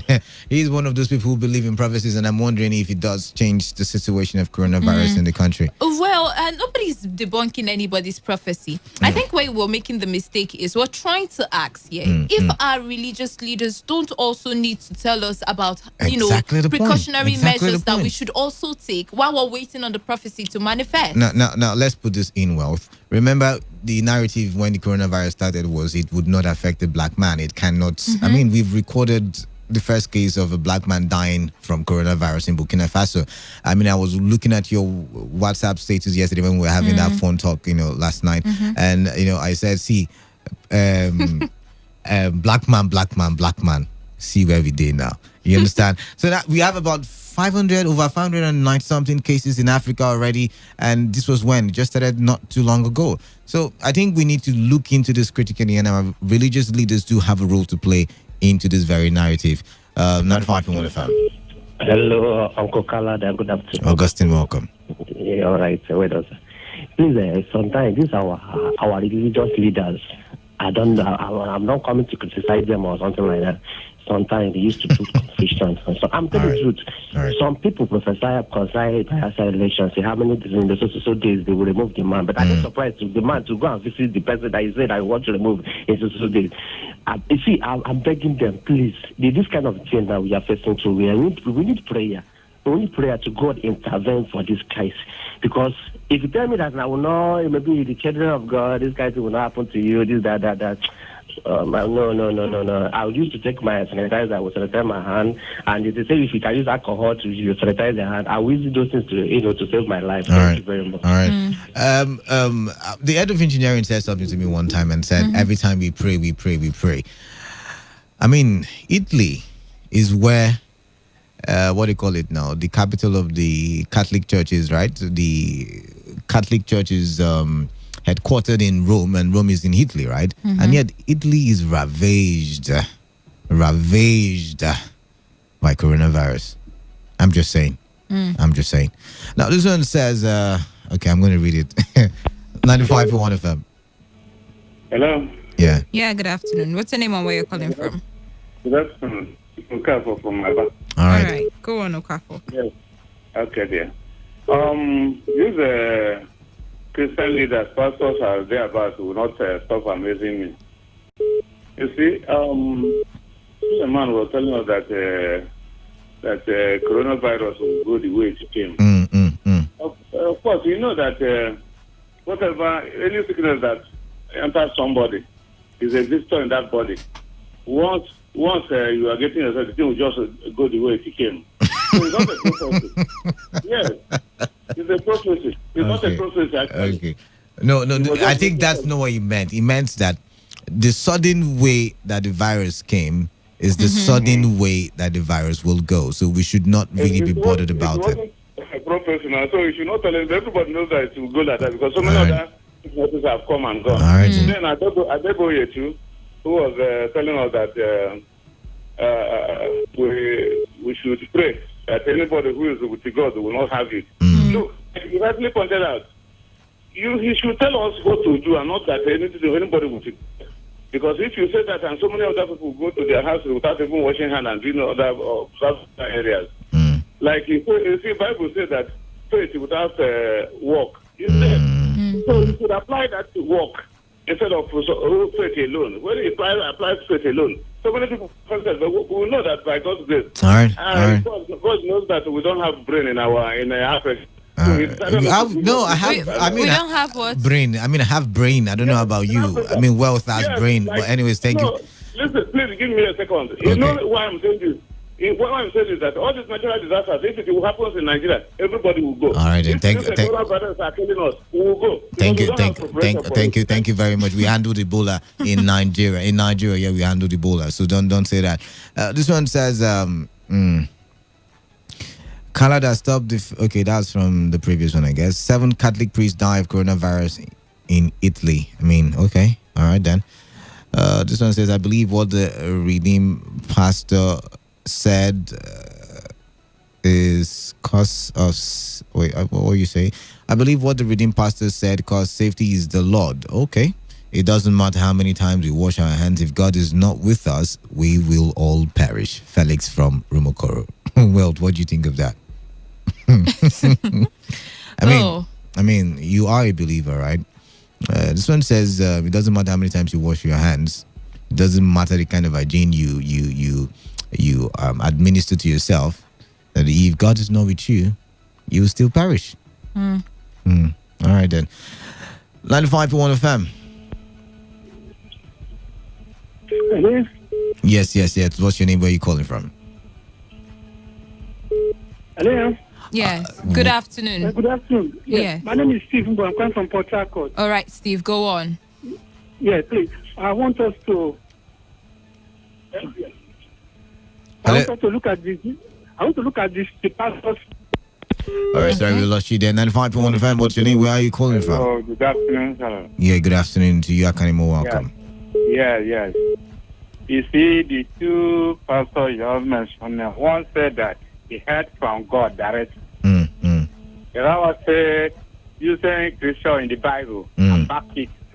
Yes. But I want to let you understand something. You remember the time of Ebola? What happened? That time, you know that everybody, no prophecy that come at that time. Everybody speaking to make sure that Ebola disappear. Why? I think I disagree with you. I think there were prophecies at the time as well. There were prophecies that said that it will go the way it come. I cannot remember. They don't necessarily have the same. Yeah, but I can't remember the prophecies then. See, what I'm trying to say is that time there was in the country. So everybody, there were no hardship in the country. There's difference between that time and this time. I don't get the argument you're making now. I mean, I'm lost in your argument right about now. Seriously. You are lost. Mm-hmm. What I meant, the hardship that we have now, that make all these things that you see that is in place. What does hardship got to do with coronavirus? And what has it got to do with pastors prophesying? Have to do with, listen, what hardship have to do with this is that you have people that we allow for people to use hand sanitizer. You see anybody using it? Yes. People to wash their hands. People use hand sanitizers. People wash their hands. If you haven't seen, maybe you haven't seen. People do it. Even in my office, we do it. People do it. It's not at the Ebola time. Now people are doing less concern because there was more. If I understand where you're coming from, because there was more sensitization. Like you pointed out that many people do not even know. I mean, they don't have the necessary information about the virus. His argument is that there was money at the time to give information at the time. I mean, look at it from the angle as well.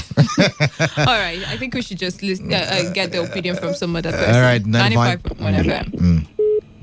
Hello, Kalada. You're welcome. Chris. Good afternoon. Yeah. And let me say about what Justice Suleiman said. You see at times, some of our religious fathers, they will not say something. They will not see something before when something will occur. After when that thing maybe don't they keep people, you will not hear them saying this. They will not give you what you use and help yourself. What are they telling us? Let them leave all those prophecies. This is not they want to. But Adeboye is giving you what to use and help yourself. He said, "Hold on to God wholeheartedly, and if you hold on to God, God will hold on to you. And if God holds on to you, then sicknesses will not come your way." Why are they telling us now to quit from church and the other things? Why are they telling us? They are not the ones telling us to quit from churches. It's the government that is saying there should be no gatherings. We want to worship our God. Coronavirus, and it's not for us. Okay, you're missing out the conversations. Well, but I do feel you very much that's for a very calling. weak sarcasm. I mean, seeing the seriousness and the severity of what's going on, I mean, I don't see why you should, try to be smart around that. Even if it is the pastors after prophesying that say that congregation members should worship from home, I don't see what's wrong with that. It doesn't even contradict their prophecy. All right then. This one says, "I beg, let us hear something refreshing before we'll coronavirus last till the end of time. This is not a prophecy at all.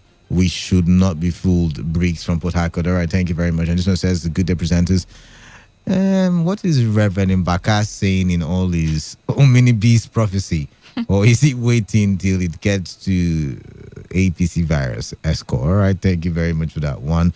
We will visit the WhatsApp message portal now. It says all the summits. Okay, that was for the first half. This one says, "God didn't tell him the virus will come, but the going of the virus. Please, sir, whether God told you or not, we all know that whatever has a beginning has an ending." All right then. 95.1 FM. What's your name? Where are you calling from? Okay, we lost you there. Sorry about that. 95.1 FM. Hello, Kalada. Good afternoon to you. I'm calling from Port Harcourt. My name is Fred. All right, welcome. Kalada, the pastor have just spoken the truth. Okay. You see, Bible said, without faith, no man can please God. And if you read Bible very well, Bible said at the last days, the perplexity, tribulation, so many things will start happening where the heart of men will heal them because of the news of things that will arise from different areas. And from what Pastor Adibo said, if you hold on to God, which the same thing the Bible said that they that look up to God, there is nothing. And there is a portion that said that as many that have received him, that he gave them power to become strong. So you're saying that we should go about our businesses, not minding. I mean, we shouldn't care. We should, we should just go about our businesses and do what we like, because the coronavirus would not touch those who are true believers. No, look at it.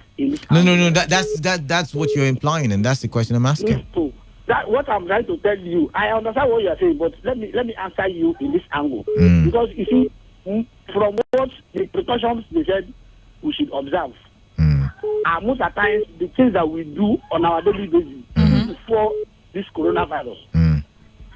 I don't think there is a day that you don't wash your hands. No. When they say wash your hands, they say regular. After shaking somebody, you wash your hands. After picking up money from some other person, you wash your hands. After going to the marketplace, you better still, you get the hand sanitizer. Christianity is not a religion. Okay. No matter how you look at it. All right then. Thank you. You must have faith. You must have faith. And the Bible also tells you to put works without faith. So when you believe that God will keep you healthy, you should also work to keep yourself healthy. But thank you very much for calling in. We've got to go now. 95.1 FM. What's your name and where are you calling from? Anybody home? Hello? All right, sorry about that. I have to let you go. We've got, 14 minutes left on the clock. Wealth, Wilson, and Canada in the studio. Today's Hustle is the name of the program, and you tune to Today 95.1 FM. More messages coming in. I will just delve into the message portal right about now. It says, don't really now. Really now. The text message I just got is even now dividing the different faiths in the Christian realm. Interesting. 95.1 FM. Hello? Yes, I'm listening to you. Okay, what Pastor Adeboye said. All right. I think we are trying to quote him out of context. Oh, really now? So what he's saying is that hold on to God. Okay. What's your name? What's your name, first of all? Sorry. Okay, sorry. My name is Olayinka. Olayinka, welcome. Yes. So what he's saying, somebody said that safety is of the Lord. Yeah. And if safety is of the Lord, and somebody say, hold on to God in this time, because the situation is beyond us. The only person who can help us out is God and ourselves, like you say. All right. You need to keep to maybe the hygienic part of it. But we need to hold on to God. But you see now, there's the point where it won't come close to those people serving God. And now, like I said, the question I asked, I've not even said it was wrong or right. I only asked the question, was that an inspirational message to keep the people going, or was that a message that leaves the people is it a message that leaves the people unprepared for the imminent danger that coronavirus brings? Yes, despite that he says so. I think we should still keep to what the government says. We should wash your hand, the hygienic part. But that one is just trying to tell us that please hold on to God. All right then. God can see us through. Because something that is beyond you, you need somebody else to help you out of it. And that the person is God. All right then. Thank you very much then for calling Olayinka. Thank you very much. Much appreciated. 95.1 FM. What's your name? Where are you calling from? Yeah. Uncle Canada, please just give me one. No. Augustine, I've got a good order. Callers, please. Thank you very much for calling in. This one says, don't ever compare Pentecostal pastors with Catholic leaders. Their faith are different. I'm wondering, do they serve different gods? Is it not God in heaven that they do serve? You see, this is the problem. This is why we are having this conversation. This is the problem.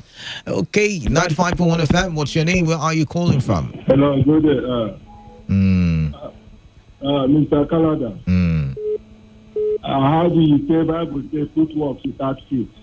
I said faith without works is dead. Just as you are faithing or you're believing, you should be also be working. I've gotten you, no problem. All right then. Based on what is on ground, I believe it's a personal something. Based on your faith. You that doesn't believe the prophecy is based on your own faith. Person that believes is based on his own faith. Okay, so that's why we're having a conversation. So you're saying that we should now base the fight against coronavirus on faith. So if my faith does not wait, if I understood you very well. Okay. If my faith does not carry me, then I should wash my hands regularly. But if my faith carries me, then I shouldn't bother and I should go about my business. Is that what you're saying? Yes, it's a personal something. All right. Likewise, me, I believe that me without me washing my hands, it won't harm me. So far as I believe in Almighty God, it will work. That's my faith. All right then. So it's a personal something. Okay. Thank you very much for calling in. I wish this was a religious show, and then I would have been able to expatiate on certain things, certain scriptures. But let's leave it at that though. 95.1 FM. Obino, welcome. It's personal now. This men of God, like this Adeboye now, I think it's for which of the church? Let's forget the church. The church doesn't matter. Let's no, it's the church because it's a Pentecostal church, yes.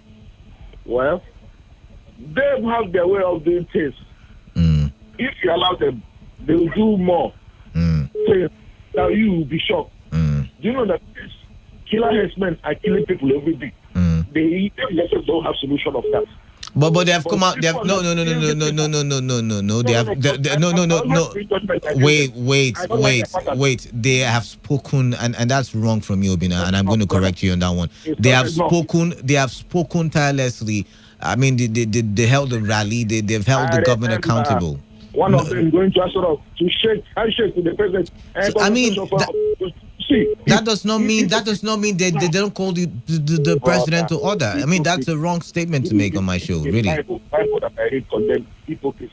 All right then. Like the one in the Enugu, Mbaka, he come out to bring prophecies, political prophecies. People are jumping up. Yes. No, see, I condemn that. All right. You come out and tell the whole world because a prayer of a sinner is affirmation in the name. All right, then thank you very much, Obina. You condemned them. You said that's entirely your own opinion. 95.1 FM. Hello, good afternoon. Hey, good afternoon to you. What's your name? Where are you calling from? This is Elder.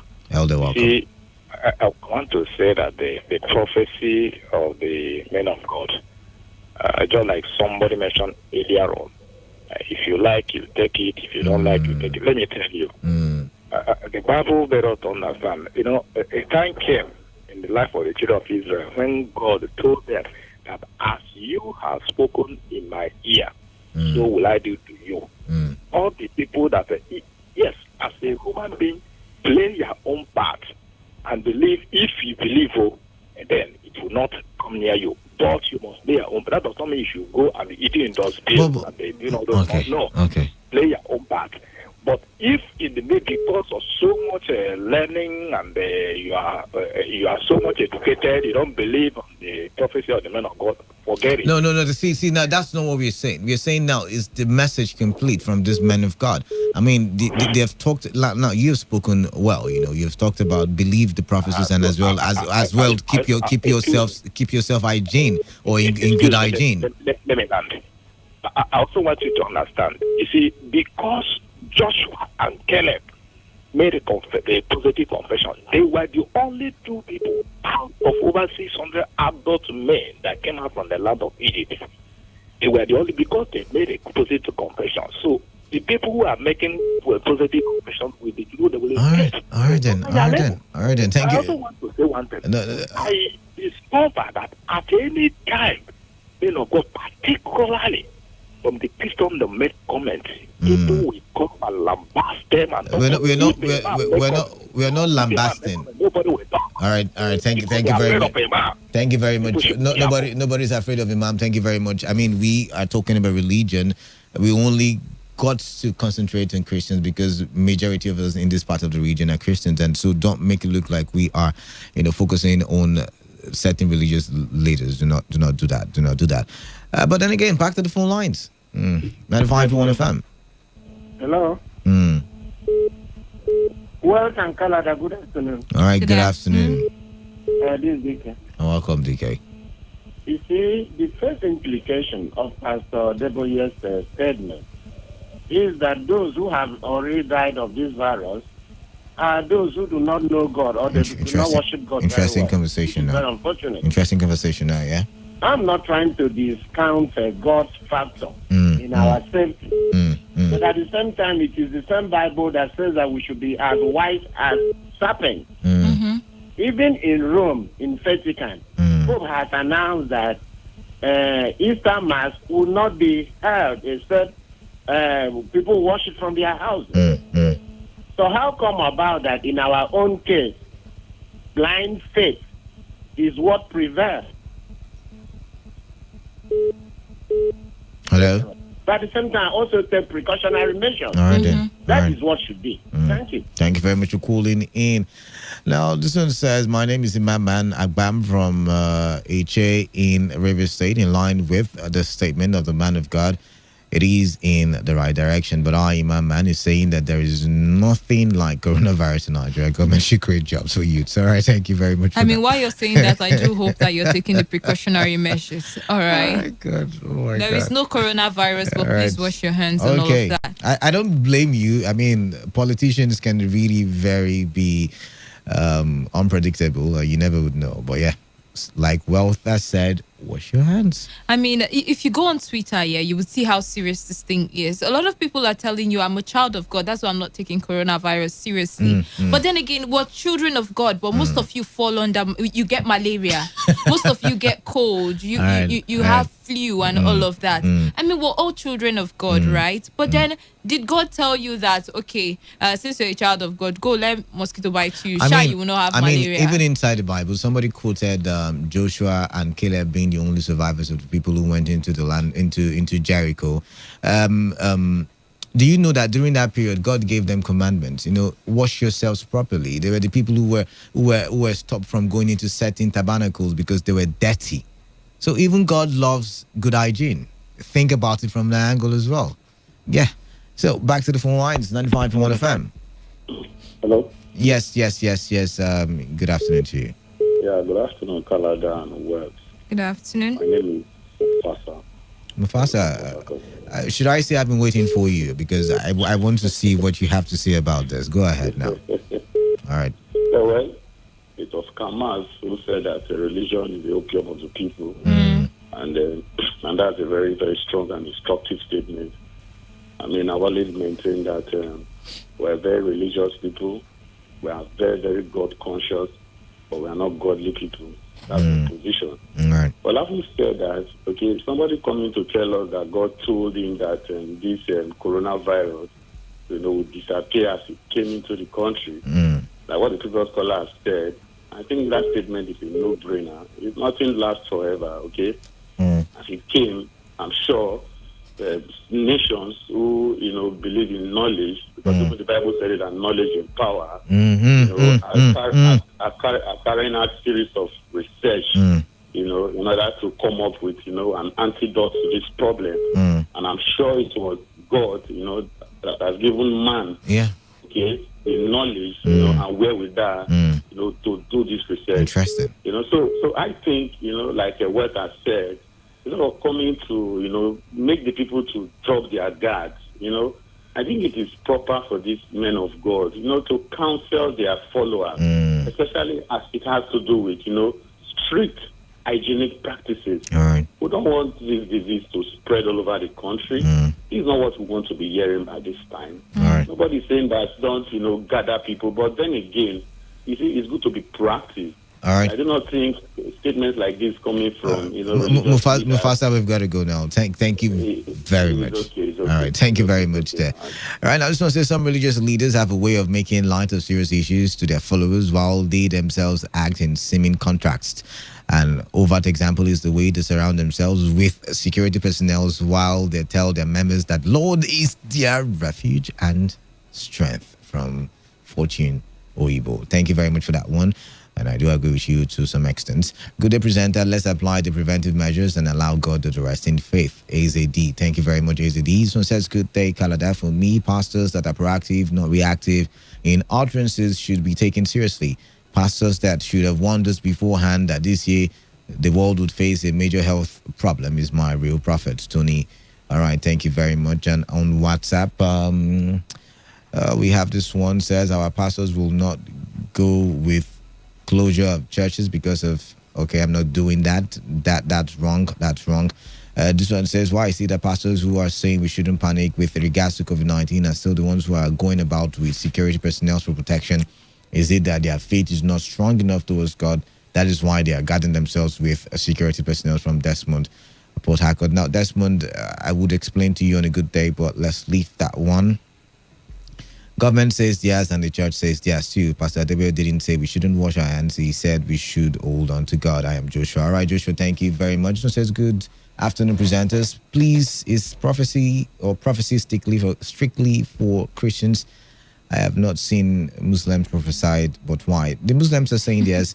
We just couldn't get all of that. This one says cleanliness is next to godliness. A pastor, once the situation gets to escalate more than it is now, my family won't go to church. All right, let's take the news update at 3. Thank you for being a part of the show, and that's how we wrap things. Stay tuned to Today 95.1 FM. Every day, every hour, when the big stories break, depend on our 24-hour news team to bring you the latest. Today, 95.1 FM. Today, 95.1 FM, Port Harcourt. News update.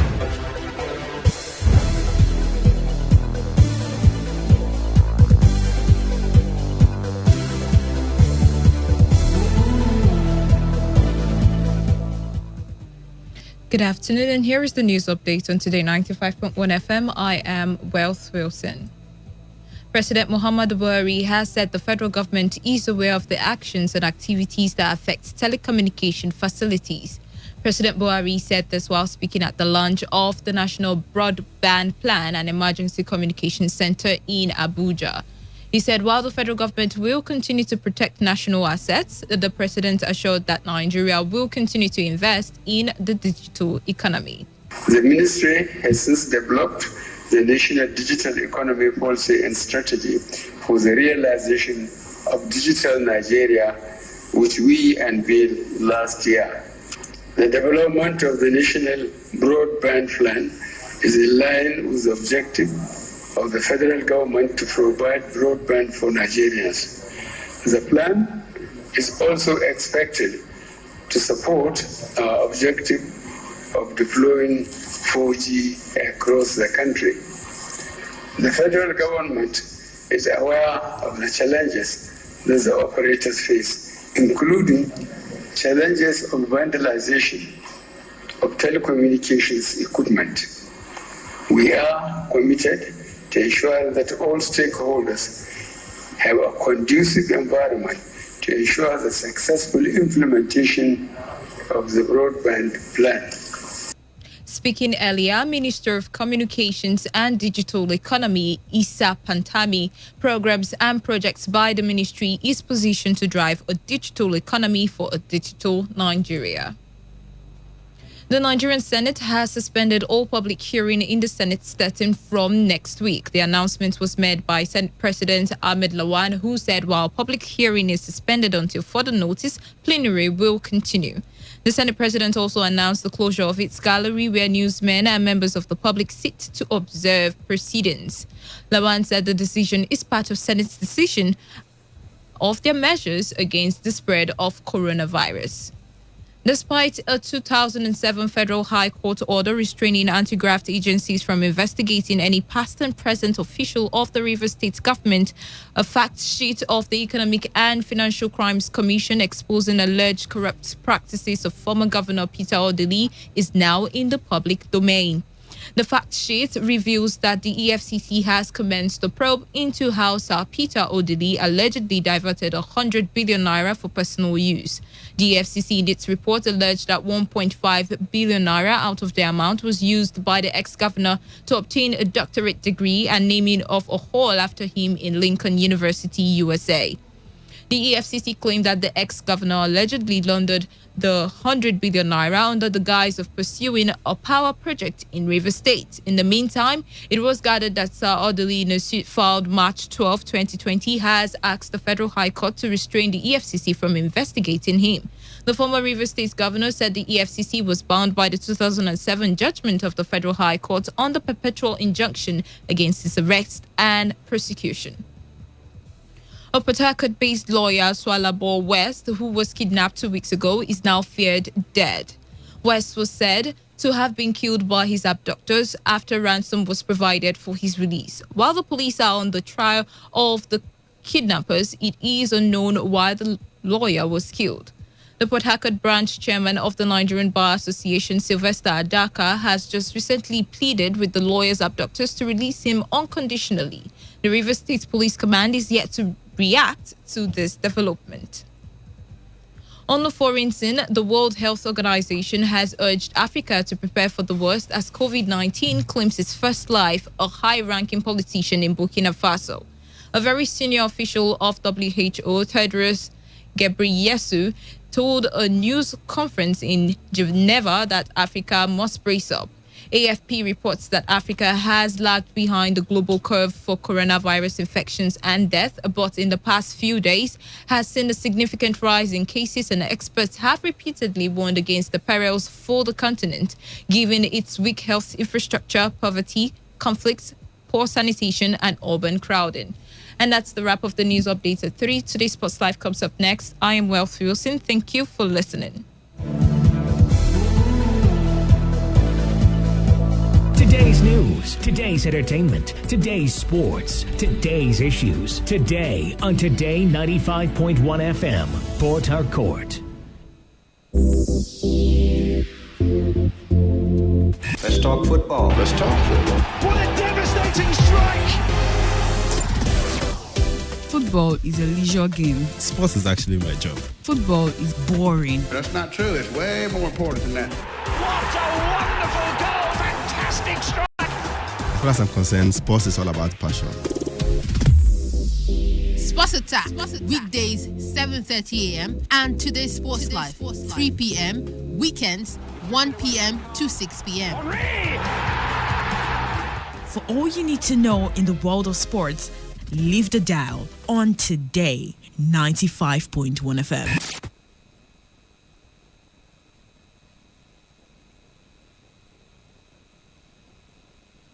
Hello, my name is Kanu Wanko, aka Papilo. For the latest and trending sports stories, always listen to Today Sports Live on Today 95.1 FM Port Harcourt. See me see wahala,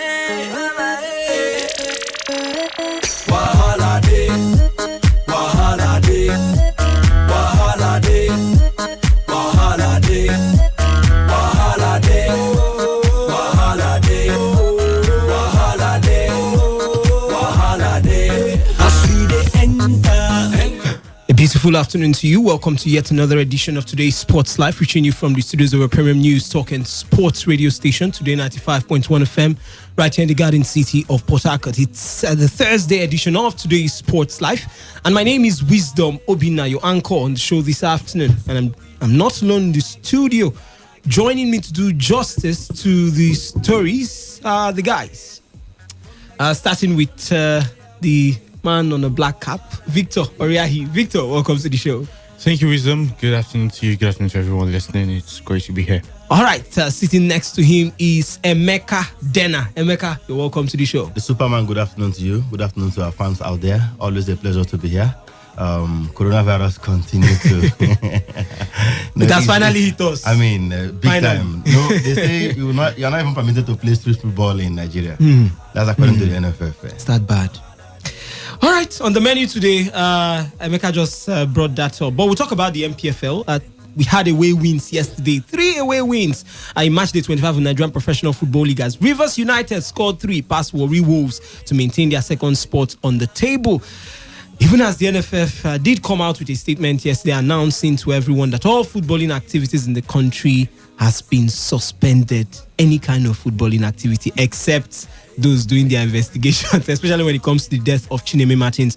In Europe, English football will not return until the 30th of April at the earliest. Even as Spanish League boss and Ajax chief Van der Sar believe the leagues will all round up before June 30th. The show is packaged to be interactive, so we encourage you to be part of it by hitting us on any of our interactive platforms. For SMS or WhatsApp, it's 0701 933 9962. I'll take it again, 0701 9339 962. On Twitter, you can tweet at us at TodayFM951. That's at TodayFM951. Or you can copy me at Wisdom_OB. Or you can also tweet at Emeka Dena. That's at Emeka Dena. Or you can also copy Victor's handle at Victor Oriahi. And we'll be reading your tweets real time here on the show. All right, let's start off with the MPFL play. 2 United, Rivers United and Lobby Stars all kept their places in the top 3 of the 2019/2020 Nigerian Professional Football League, with Rangers and Eimba picking up impressive away wins to complete the top 5. Ibrahim Mustafa scored his 11th goal of the season with a brace for Plateau United in Jos, as Abdul Mekaba's men maintained their 4-point lead and moved up to 49 points with a 2-1 win over relegation-threatened Kwara United, who dropped to 19th. Malakai Ohawume scored a brace of his own as second-place Rivers United rebounded from losing to Rangers at the weekend with an impressive 3-0 win over 15th-placed Warri Wolves. Let's now take the post-match reactions of the coach, Stanley Eguma. Yes, we are training, and we are also strategizing, to ensure that we get better results like today. It's not easy, The league is getting tougher, and every team needs to get tough. So today you can see it's part of our efforts in ensuring that we keep pace with the league. We want to improve on our position, even though we are second. We have to improve on it. And the players gave their best today, so I thank them. Above all, I thank God for a very, very good outing today. Asked about the tactics he employed to win the match, Eguma had this to say. Well, I think we know what it was. I played them before, and we'll also be monitoring their effort, their progress so far. I know recently they have been doing well away games. We watched them and also knew their strong points and saw their weak points. Actually when the game started, they gave us they were marking us very tightly, very strongly, and along the line we had to change our approach, which paved way for the first goal. And again, they tried to dominate the midfield, and so that's why we had to open from the flanks to ensure that their defense, we create space in their defense. I think that's a paved way for that goal, and I want to thank my players for not being selfish. On his part, the coach of Warri Wolves, Evans Ogenyi, refused to accept the fact that they were not good on the day, while blaming the poor results on the fact that they could not make the best of their chances. No team actually in the Premiership is a pushover. And from every match you play, there are positives, there are flaws you notice and you ought to work on. In my character, I approach every match with every sense of seriousness and responsibility. Well, football will always remain football. We came here with a plan. You see, it's just unfortunate that it didn't work as planned, and the team that take our chances win matches. I've congratulated my professional colleagues because they take their chances, and I had some few comments from him. It's not as if we didn't play, but we couldn't take our chances. Ogenyi, who was once a part of the coaching crew at Eimba, struggled to hold his thoughts about the level of officiating on the day. It's not in my character to talk about officiating. You saw that in the first stanza, the same foul against my player which the referee overlooked, the same thing happened to the home team and he gave them an advantage. Will some of you be bold enough to report it as it is? Elsewhere in Makadi, Samad Kadiri's 5th-minute goal was enough for Benga Gumbote's Lobby Stars to edge FC Ifeanyi to stay 6 points behind leaders in third place. Enugu Rangers moved up to 4th with an impressive 3-2 win over Dakada FC in a highly entertaining encounter in Uyo with Femi Ajayi and Israel Abia both hitting braces for the home side and the visitors respectively. Eimba beat bottom side Adamawa United with Stanley Dingba and Cyril Olisema both on target for the defending champions who appear firmly in the chase for the title. The Aba Elephants, who have a massive 5 games in hand, moved up to 5th with 36 points, a point behind 4th place Rangers and 13 points behind leaders Plateau United. Let's take a listen to Fatai Osho after that win. Looking at our position on the table, you know quite well we need all the points. We are like in the chasing pack now. We have a lot of team ahead of us, and for us to actually, bridge that gap, we need this point on the road. And looking at the performance today, it's a commanding one from the players. We want to give it to them again. They are so dominant with the Adamawa team. Early in the game, they did a lot of job, but our resilience, pay off in the early part of the game. And later, we came into the game midway into the first half, and from there was no turning back. All right, Clement Ugu and Dennis Obasi struck to earn MFM a first win in 6 matches as the Lagos side dispatched 16 place Abe Warriors 2-1 to move 2 points clear of relegation in 13th place. Just to the full results now, Adamawa United lost to Imba 2-0. Dakada FC lost to Enugu Rangers at home 2-3. Jigawa Golden Stars did beat Heartland FC 2-1. Lobby Stars were 1-0 better than Ifeanyi Uba. MFM FC beat Abe Warriors 2-1. Nasarawa United played at Igulezro with Aqua United. Plateau United, they beat Kwara United 2-1. Rivers United beat Warri Wolves 3-0. Sunshine Stars lost to Katsina United 1-2. That one then the Waiwiki Tourists, they beat Kano Pillars 1-0. Well, Emeka, let me start with you. What a day in the Nigerian Football League. Away wins now all over. The goals scored across 9 centers and a couple of braces too among those goals. What do you make of match day 25 of the Nigerian Professional Football League? Really exciting. Very fantastic results across various centers. For the away teams who were able to get the result, you have to give it to them. Rangers, we talked about them yesterday.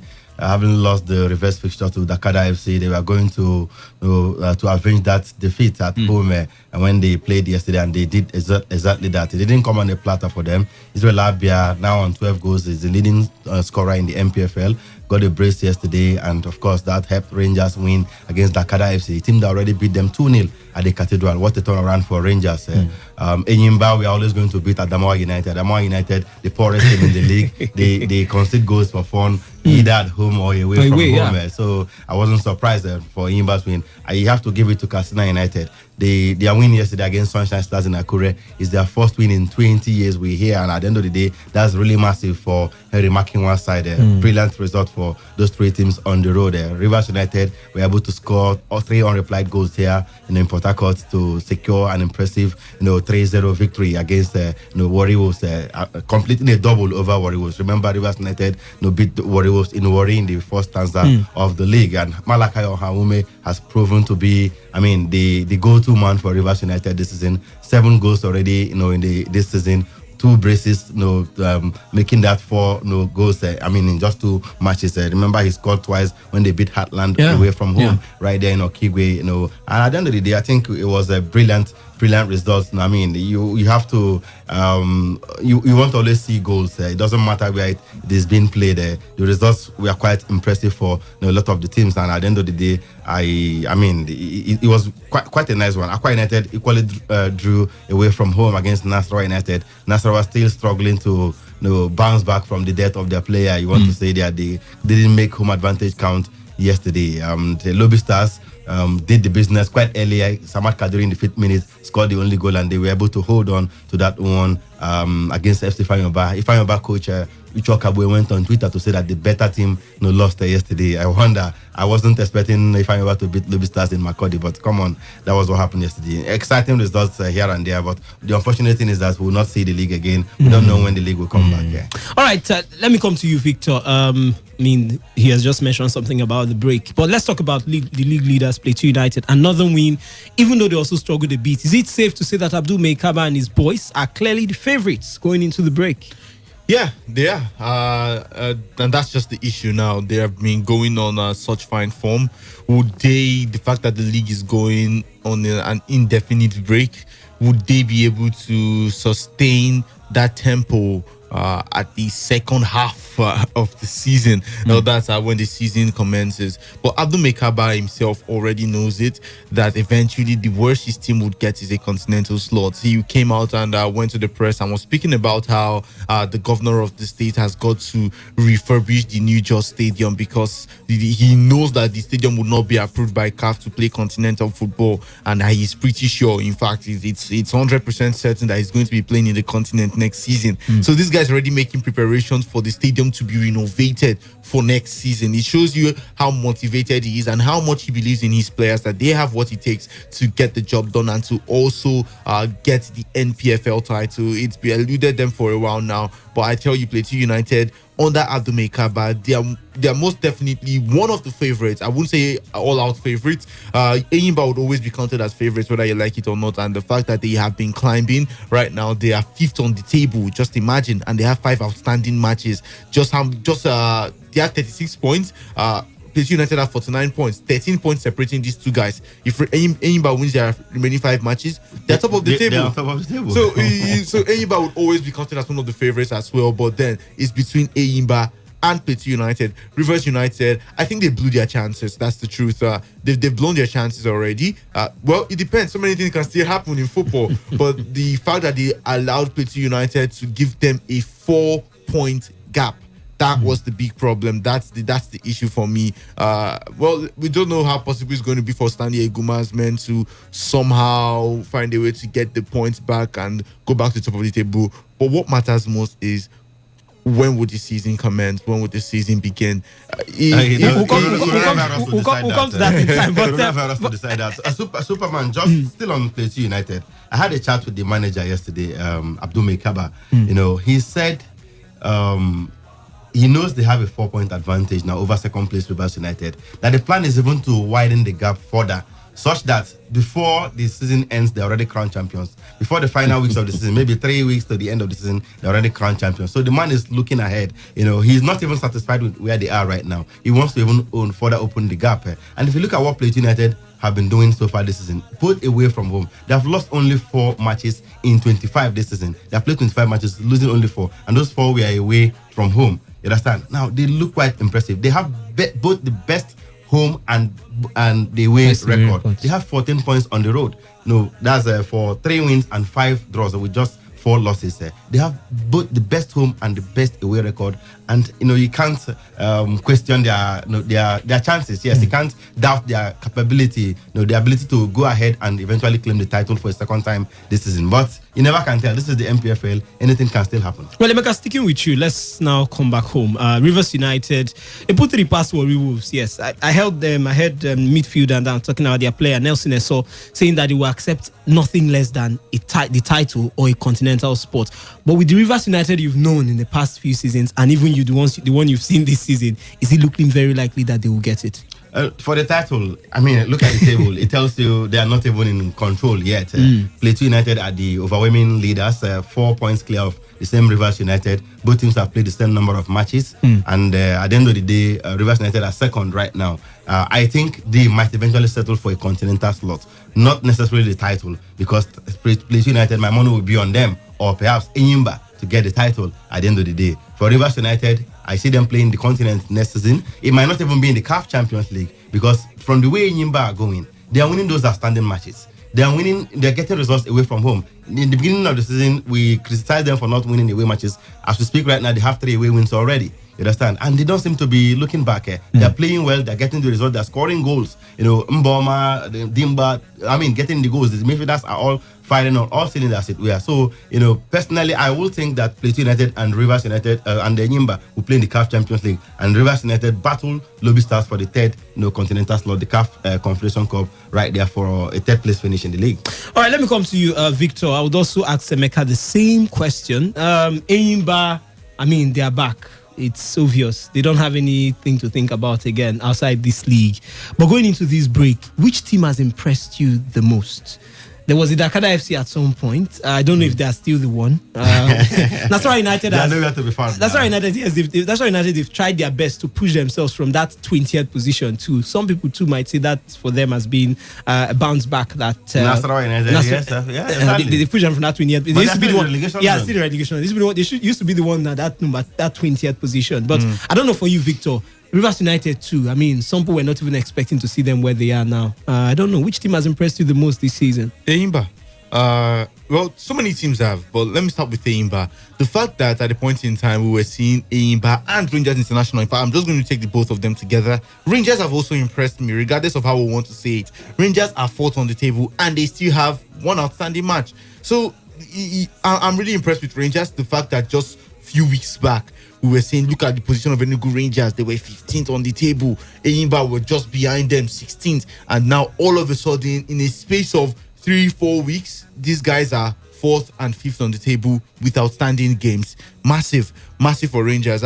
Rivers United, the fact that they've been able to pile the pressure on Plateau United and they've remained at that summit, be it the first 3, I would say I'm really impressed. I did not give them a chance going into the start of the season because if there's one thing I've learned from Rivers United is they are as inconsistent as can be. They can't be as inconsistent. But we've seen them last season. They go here, they win 1, they lose 2, they win 2, they win 1. So, but this season they've been some sort of stability. Yes, they've drawn 6 games, they've lost 6 games, but they are also winning, and they're not just winning with just narrow margins. And that's one thing I've been saying. It's quite surprising for me. The Rivers United I saw last season, they were winning with just 1 goal advantage, 2-1, 1-0. I mean, just yesterday, Rivers United won 3 goals to nothing. They're playing good football. I think I am also impressed with Rivers United. And then, well, I think that's going to be it. I want to Dakada FC. They deceived us. At the start of the season, it was all about Dakada FC, but they've been drawing so many matches. They've won 8 matches, they've lost 8 matches. They tried to run as fast as they could before the others would wake up. They did their best for a team that is still their first season in the NPFL ever. This is their first season in the NPFL. 8th on the table, and you have some other big names likes of Atland FC behind you, MFM FC behind you. If you want to say yes, okay, you can actually applaud them. But Aqua United, they don't look like a team that are serious, that is really serious at all. I don't know why, but the Aqua United, even if they have the likes of Ndifrek Effiong scoring for fun. Yes, they may have Ndifrek Effiong, they may have had Mfonzo, but they are not. They aren't serious. You look at last season, they made it to the Super 6. Yes, that was the Super 6, and it was a terrible show for the likes of Aqua United and FC Fanyuba. These 2 teams yet again this season. I mean, if you really want to contest they have what it takes to be contesting for the league. They have what it takes to be contesting for continental slot. But look at Ifeanyi, they are 11th on the table. Aqua United, yes, they are 6th on the table, but they are drawing so many matches, and that's the problem. 8 wins, 11 draws, 6 losses. They're even at home. You cannot guarantee that Aqua United will be able to get the job done. We've seen them lose games at home at the Nest of Champions.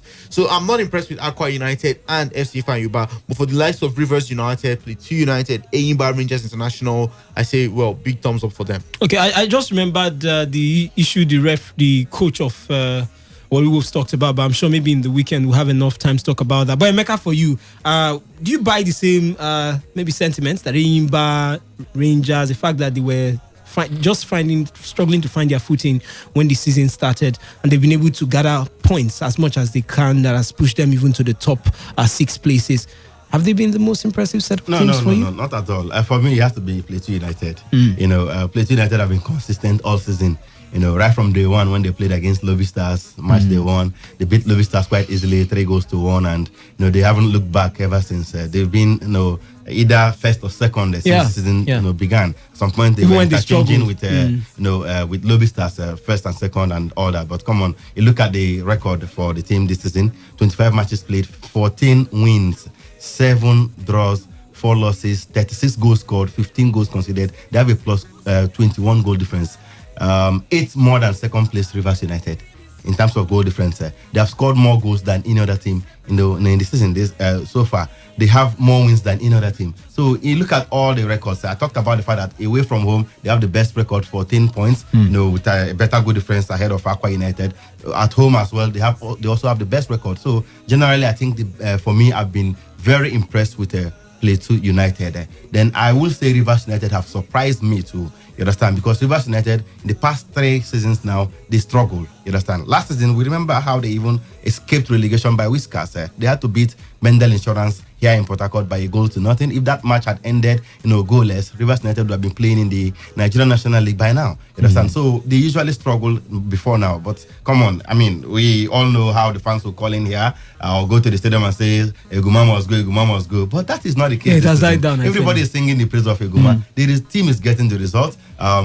25 matches played, 13 wins. They are second on the table, 4 points behind Plateau United. If the league ends today, they are playing the CAF Champions League. And, I mean, that's brilliant. That was the same position they finished in 2016. But ever since Rangers won the league in 2016, they have been struggling, Rivers United. So I think I've been surprised with what they have done so far. They've done quite well. Malakai Ohaume, Osi Martins is even not the poster boy these days. He was the star man for them last season. The likes of Emerton, Conan Nguyen, I mean, with experience at the back too. The Festus Austins of this was the captain of the side. Kunle Odunlami, the former Super Eagles defender. They have brought a lot of experience into this side, and at the end of the day, we see the results. So I think I've been really surprised with what Rivers United have done so far this season. You can only wish for them to continue in that manner and bring continental football to Port Harcourt. All right, and the big issue that looks like a huge one now for the football lovers here in Nigeria. The only thing that was giving us something to talk about. Well, all professional football activities in Nigeria has been postponed until April 15th due to the coronavirus pandemic. The Nigerian Football Federation announced the decision following an executive order from its president, Amaju Pinnick, on Wednesday. It comes after the number of confirmed cases of coronavirus in the country reached 8, and I tell you today, more have even added, with 5 testing positive on Wednesday. An NFF statement on Wednesday said all matches under their control will be suspended in the next 4 weeks. This includes the Nigerian Professional Football League, Nigerian Women's Football League,